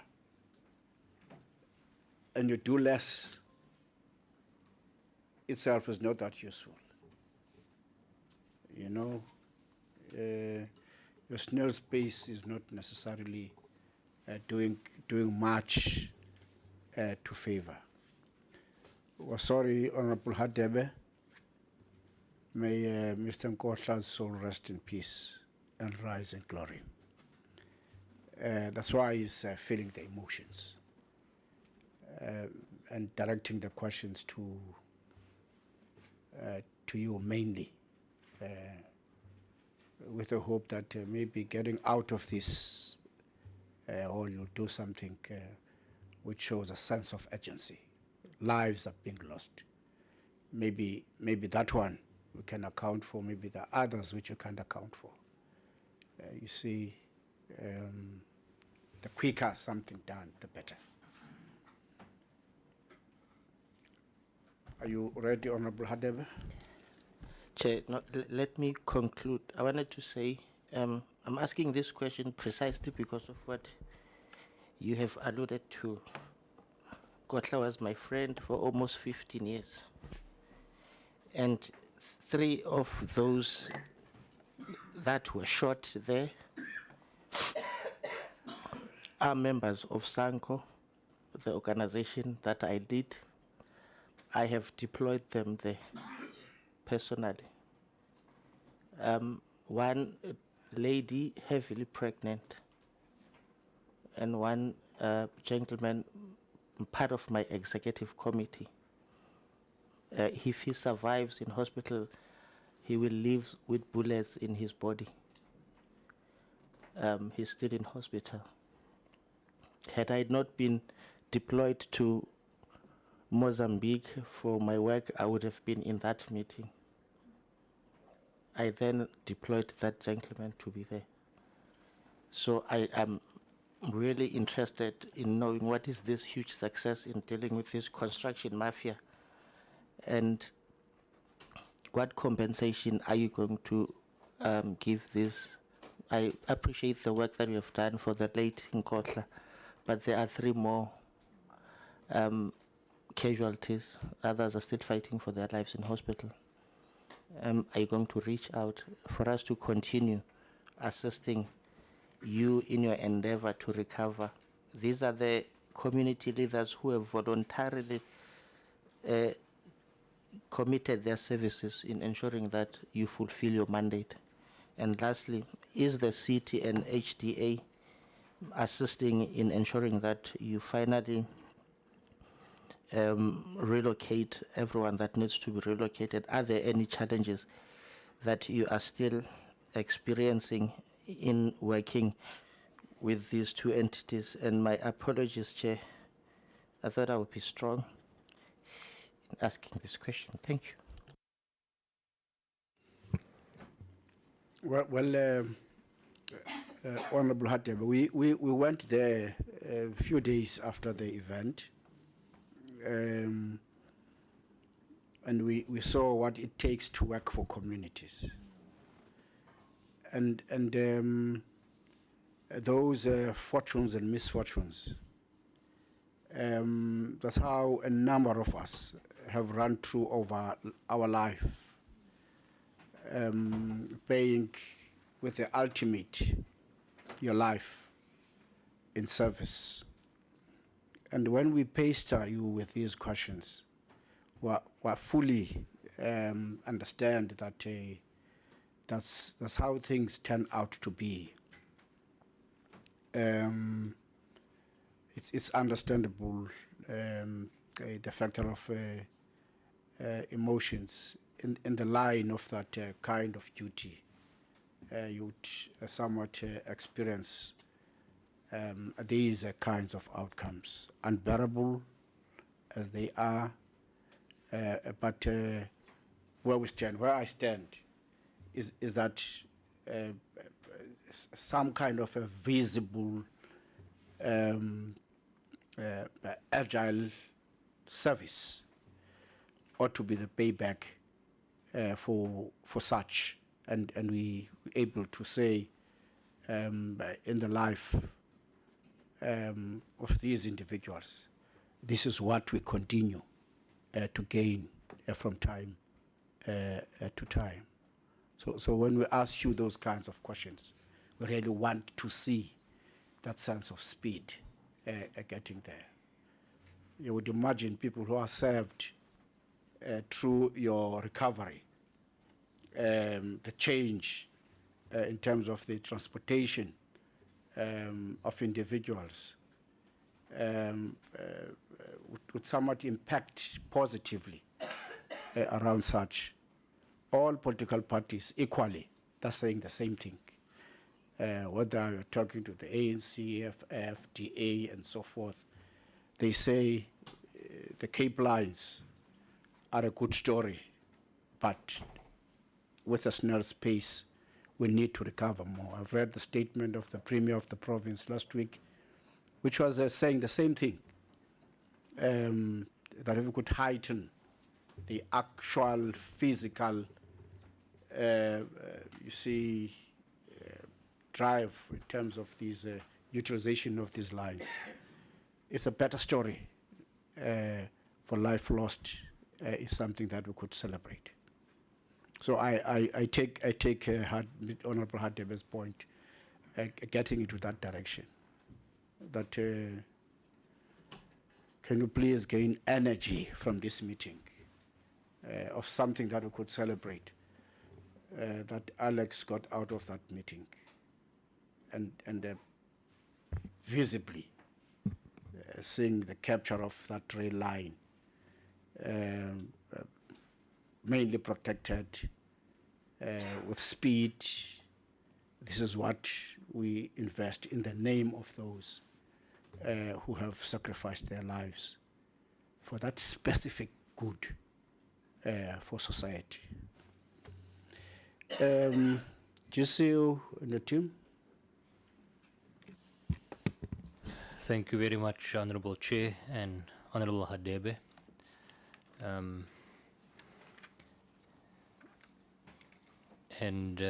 Yeah, Chair, I think you've captured it in terms of the impact, and we share that pain that Honourable Hadebe has expressed and clearly feels. I think the colleagues will respond on some of those items. The one thing that Honourable Hadebe, and I think we will take also some of these discussions going forward in other forums as well. But it's safe to say, I think PRASA has indicated on our side that certainly in terms of the impact around the community participation and involvement on the corridor itself, we certainly did lose a huge ally that was assisting tremendously with making progress on the Central Line project, and we owe it certainly to accelerate and bring that corridor back as quickly as possible.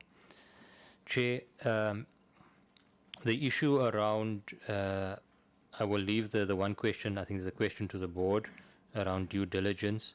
The issue around the appointment of other executives, Honourable Hadebe, we will share a project plan around that. There is now currently discussions that we're having through also our HC REMCO committees on accelerating these interventions.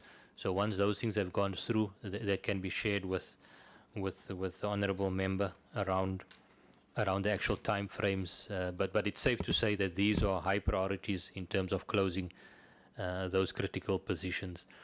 I do want to ask my colleagues, both Asif and Brian, to come in around the issue of the irregular expenditure, the condonation, and the recovery of monies. If they can please just respond to those direct questions from Honourable Hadebe, including the issue around long-term contracts still contributing to irregular expenditure. If we can just deal with that, and if there are time frames around internal audit to complete the exercise of for determination. What I can say, Honourable Hadebe, is that recently we have appointed a co-source partner within internal audit to assist with capacity, particularly to deal with some of the things that we find it's taken quite a length of time to get through. So the colleagues will I think address that as part of that. The issue that I can deal with, and then I think Alex, you will deal with the issue of I think we've touched on the broader stuff, but I explain what is some of the progress around what we have done with the construction mafia, and were there any arrests. I think some of that was also specifically in KZN, where we had some significant challenges that we were dealing with on some of the corridors there. When it comes to the corridor recovery, Honourable Hadebe, you asked the question, how many corridors this year? We are targeting that by the end of this financial year, we are looking at a minimum of 10 further corridors being recovered. We are working on that, plus the existing corridors, looking at optimizing and increasing the frequency on even the existing corridors. So there's work still happening on the corridors where we've got a limited service, but there's also work to bring back an additional 10 corridors or services around the country. And we've got that breakdown, Honorable Hadebe, for Gauteng, for KZN, for the Western Cape. Just in the case of Western Cape, seeing that we're sitting here, as we know, Central Line is top priority, but we still need to bring back the corridor down to Strand. We need to bring back the corridor through to Muldersvlei, Stellenbosch, Eersterrivier. So that corridor are things that we're also targeting this year. Gauteng, there's a number of corridors that we are dealing with. So we do have that plan. We do have an indication of by when we would like to recover these corridors, and that plan can be shared in detail with you. I'm sure at some point we'll be giving update on progress with how we're recovering these corridors going forward. Honorable Hadebe, you also asked a very pointed question around the issue around the relocation with the city and the HDA. It's a very important question because that one is critical for the Central Line. PRASA has taken the initiative with Operation Bekela, and this is where your dear friend, I think, was assisting greatly, to at least enable us to continue with work on the corridor. If we do not open that section through to Philippi, we are not going to get through to Kapteins Klip in Mitchells Plain. We are not going to get through to Chris Hani in Khayelitsha. That is a pivotal point on the Central Line. And the work was so critical. And there's no doubt that the work needs to continue, and colleagues that are involved in that process needs to be engaged thoroughly on that. PRASA has taken it upon us around working with the communities on Operation Bekela. This thing does hit home. The colleagues will tell you when this news broke, it hit home at a serious level, because we know the impact it has had on us, both from a human point of view, but also on our ability to get that corridor up and running. So what we are saying, Honorable Hadebe, is that there's work that we are doing now in terms of Operation Bekela to open up that corridor for us to start working, but it does not take away from the urgency of the long-term solution for relocation. This is an interim intervention PRASA is doing. If we do not get finality on the long-term solution of relocation, we even bring into question this Operation Bekela. Because those are one of the questions we get posed with.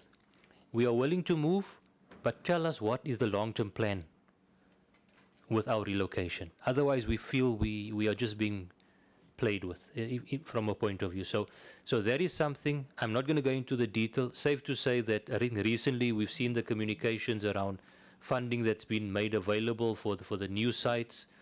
There's concern that there's still no confirmation around some of these things. From a PRASA perspective, we are saying we are ready to move with contractors into that area. We've got contractors appointed to do the rail infrastructure in the Philippi area. We need to rebuild that whole line. We've got contractors appointed for the electrical overhead infrastructure. But until the issue of relocation, including the long-term solution, is finalized, there is still a risk with this program. And I think we must not shy away from that risk, because it's a real risk in terms of the ability to successfully bring back Central Line. But Alex, if you can maybe touch on that, and then if I can, Brian, yourself and Asif, on the issues around irregular and the long-term contracts, please. Thank you. Thank you, Group C, and thank you, Chair. Honorable Radebe, thank you for that question. Loiso and I worked together specifically on formulating a plan dealing with the Central Line. In fact, I used to form part of all of those meetings, to the level where actually I gave him a call the Sunday night to say that we shouldn't have that meeting on Monday.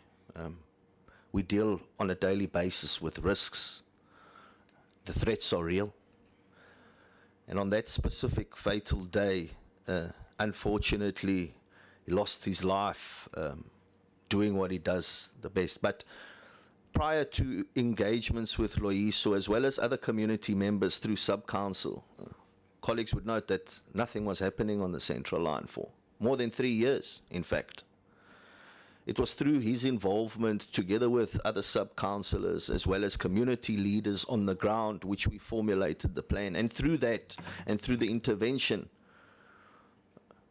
on the central line alone, over 1,800 people through these interventions have gained access to work themselves.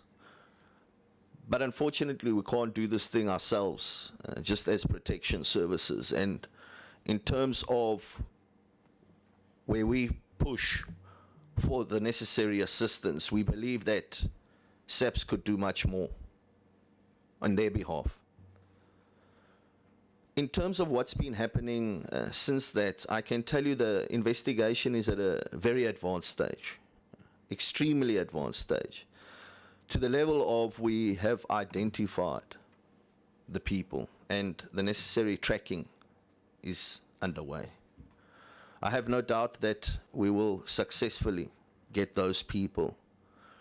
Unfortunately, the vigilantism of a smaller group of people that don't want others to benefit, and in fact it's an attack on the community themselves, because how that developed was ultimately from people within the area just trying to disrupt what PRASA is doing and what the community themselves need to achieve. And that also falls back into what the group CEO was saying in terms of trying to push the long-term relocation of those living within the infrastructure of Philippi. And that is a major critical question that constantly gets raised. Fair enough, we're doing Begela, and we will deliver on Begela. But the community is still asking, what is the long-term plan of which the city and HDA needs to come to the party on?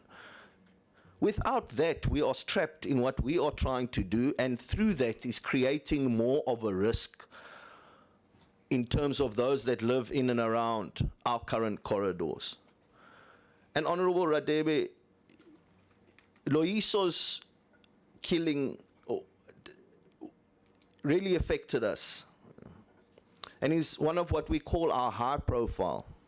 But I can tell you, as early as last night, another community member was killed, specifically within the area of there, and that is targeted attacks.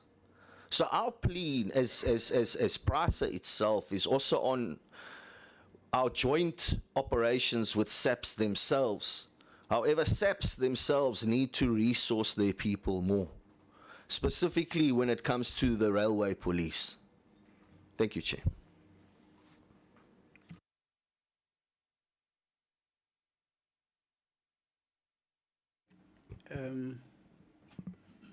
With the irregular expenditure, I'm handing over to Asif and then to Brian. Yeah, thanks. Thank you, Chair.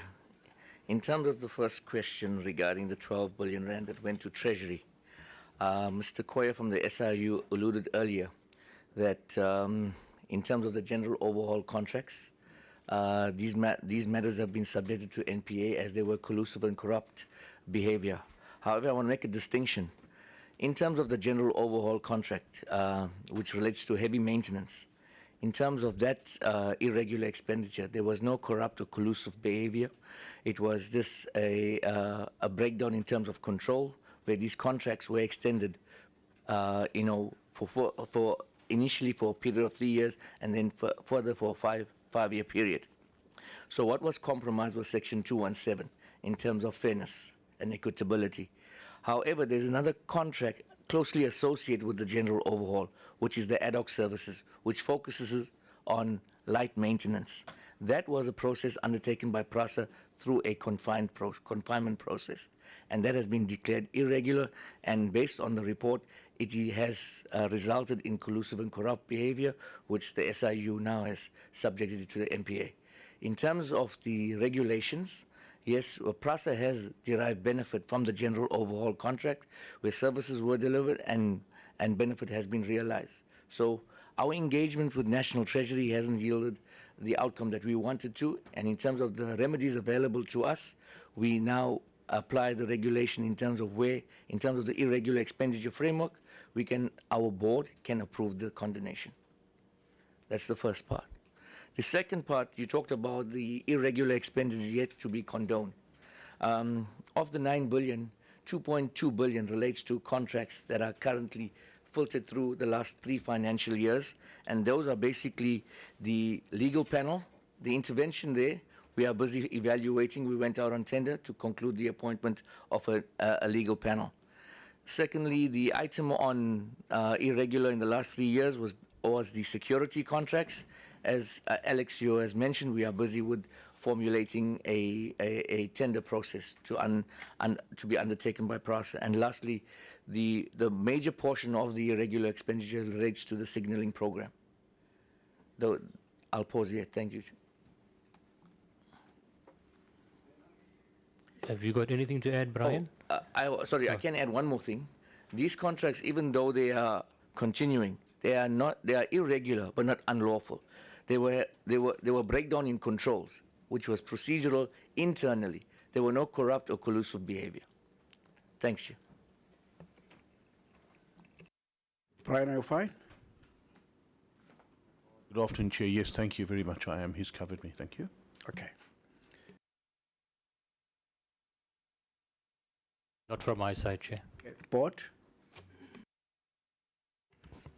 Thank you, Honorable Adebe, for the questions, and condolences to yourself on the loss of your dear friend. In terms of the question that you asked with regards to whether we have done due diligence, the fortunate part for us is that the incumbent, or let me say the group CEO, is not a new person to PRASA. The incumbent was the PRASA Tech CEO. He's been with PRASA for 18 to 20 years, and he had a long-term contract, with a permanent contract with PRASA via that appointment. So from our side, we are confident that the SSA, when it comes through with the top secret vetting, we're not going to have a situation that we had previously. And furthermore, based on the performance, I don't think we will encounter issues that we encountered before, where you're going to have a new face coming in. We are very confident as the board, and hence we gave him that opportunity as the board to lead the organization. So in terms of that due diligence, I believe we have done enough to be able to satisfy ourselves that he's the right man for the job. And furthermore, the internal vetting that was done by our security, by our protection security, came out positive. So we are confident, and that due diligence, at least the first step of our own due diligence, is fine. The only one that we can say we have not received feedback yet is the top secret. Thank you. Thank you very much to the board. The time now is 13:24. We ought to break at past. There are sittings which are taking place right through Parliament, which unfortunately put pressure on us. The number of questions which ought to come towards yourselves. From myself, the first one would have been the privatized engineering, procurement, approach, which you have indicated as the GCO, and at what point would have been out of such a kind of a bondage, which requires some kind of capacity which ought to be built internally. And the other one would have been the question of vetting, which cuts through and links up with the current project, which relates to your assessment of the entire employee through the use of the SIU and yourselves around the lifestyle audits. And the third one would have been, you see, this one I'm not going to leave you, you see, on. Starting to the minister, getting into the board, and getting into the GCEO. What kinds of steps are you going to take from this meeting?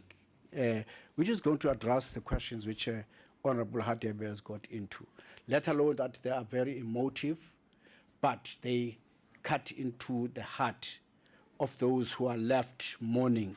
You see, after they have saw steps taken, reclaiming what is ought to be realized in terms of the actuation in as far as the transport through the rail for a longer period of time that I've never enjoyed.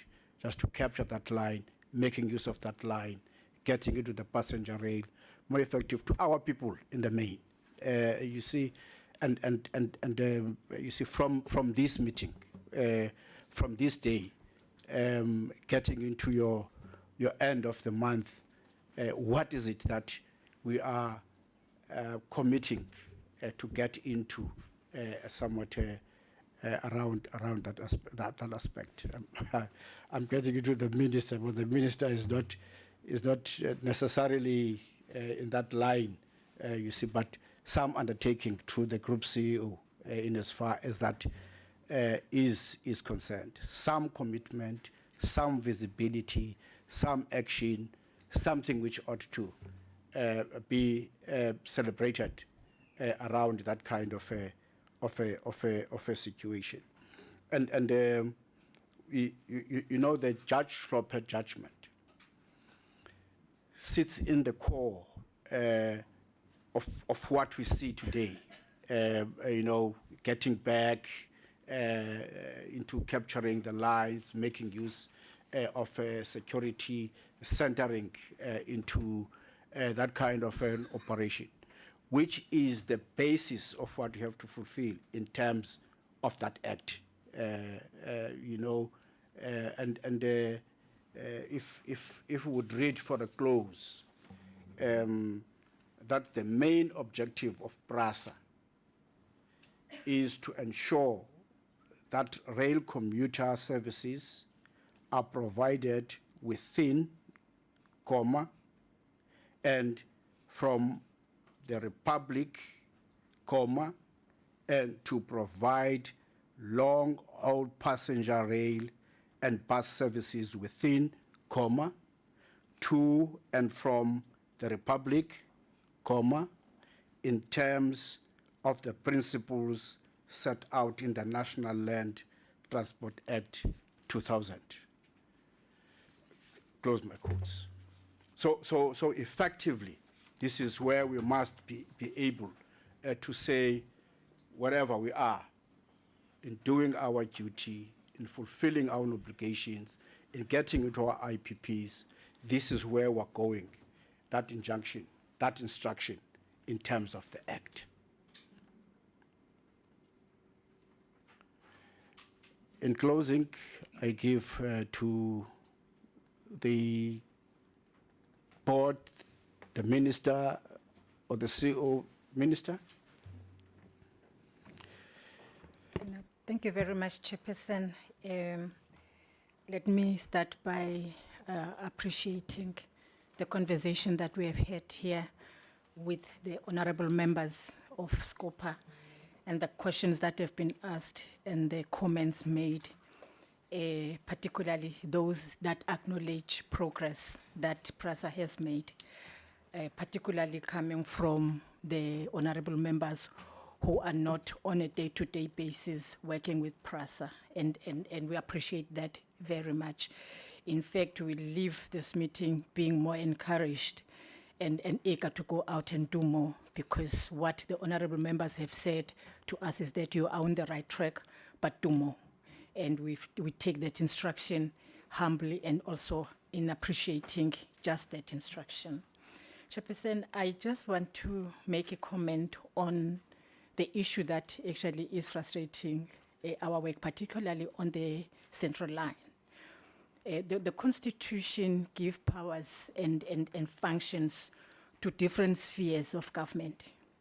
And these, they go with obligations to cooperate with one another in carrying out their constitutional tasks.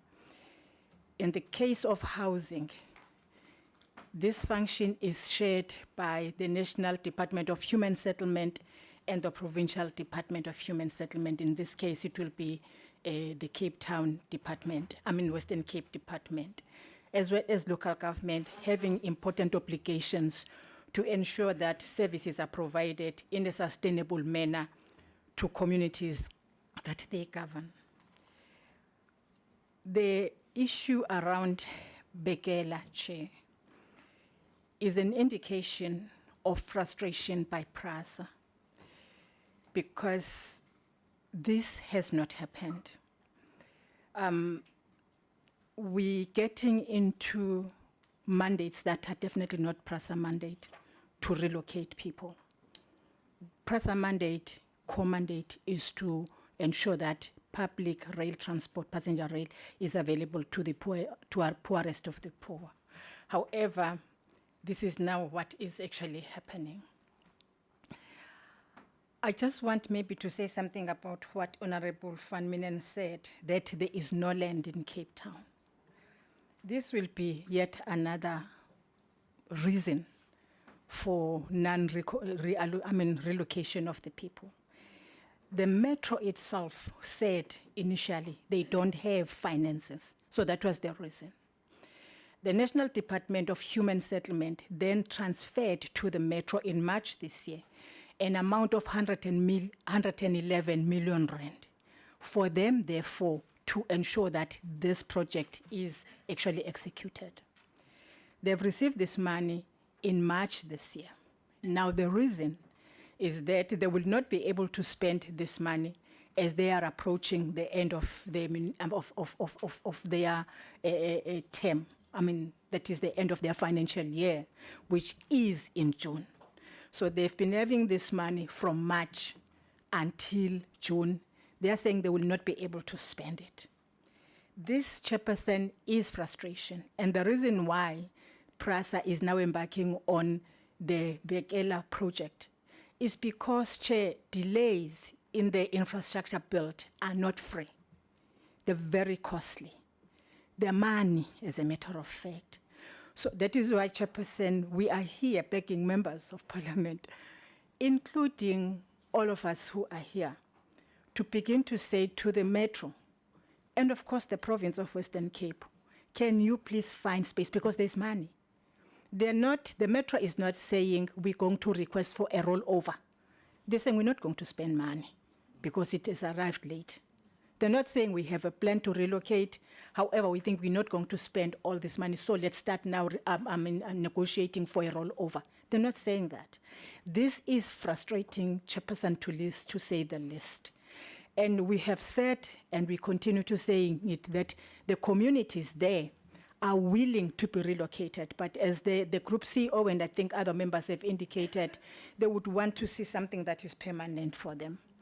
This, Chairperson, also talks to the role that we are now playing, that of providing security to our rail infrastructure. It is costly. We are doing it, PRASA is doing it, but it is costly. Because remember, Chairperson, that we're talking about the infrastructure that cuts through the length and breadth of South Africa.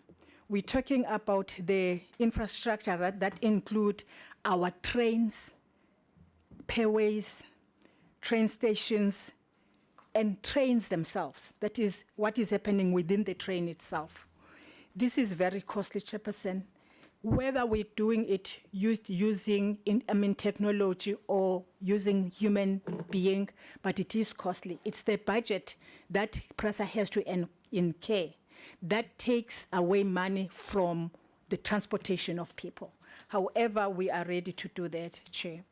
I just want also, Chair, to mention that we have, as the shareholder, emphasized to the PRASA board that they must fill all vacant positions, especially critical executive positions and they must pay more attention to supply chain vacancies.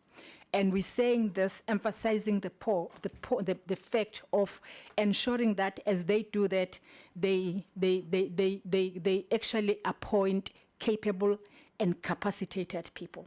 So it's not just about filling those vacancies, but for them to go all out to say the people that we are going to appoint are capacitated, they are also capable of doing the work. And that is what we have said. Also, Chair, we have been briefed by the SIU on the work they are pursuing at PRASA, and we are confident of their work, and we have assured Advocate Motibi, the SIU head, that we support them fully.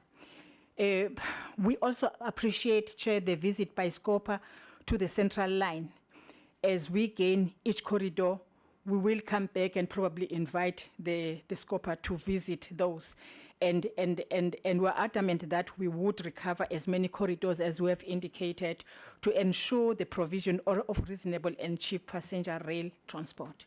What do you want to see happening long-term, Chair, is us recovering all the corridors that we operated at some stage.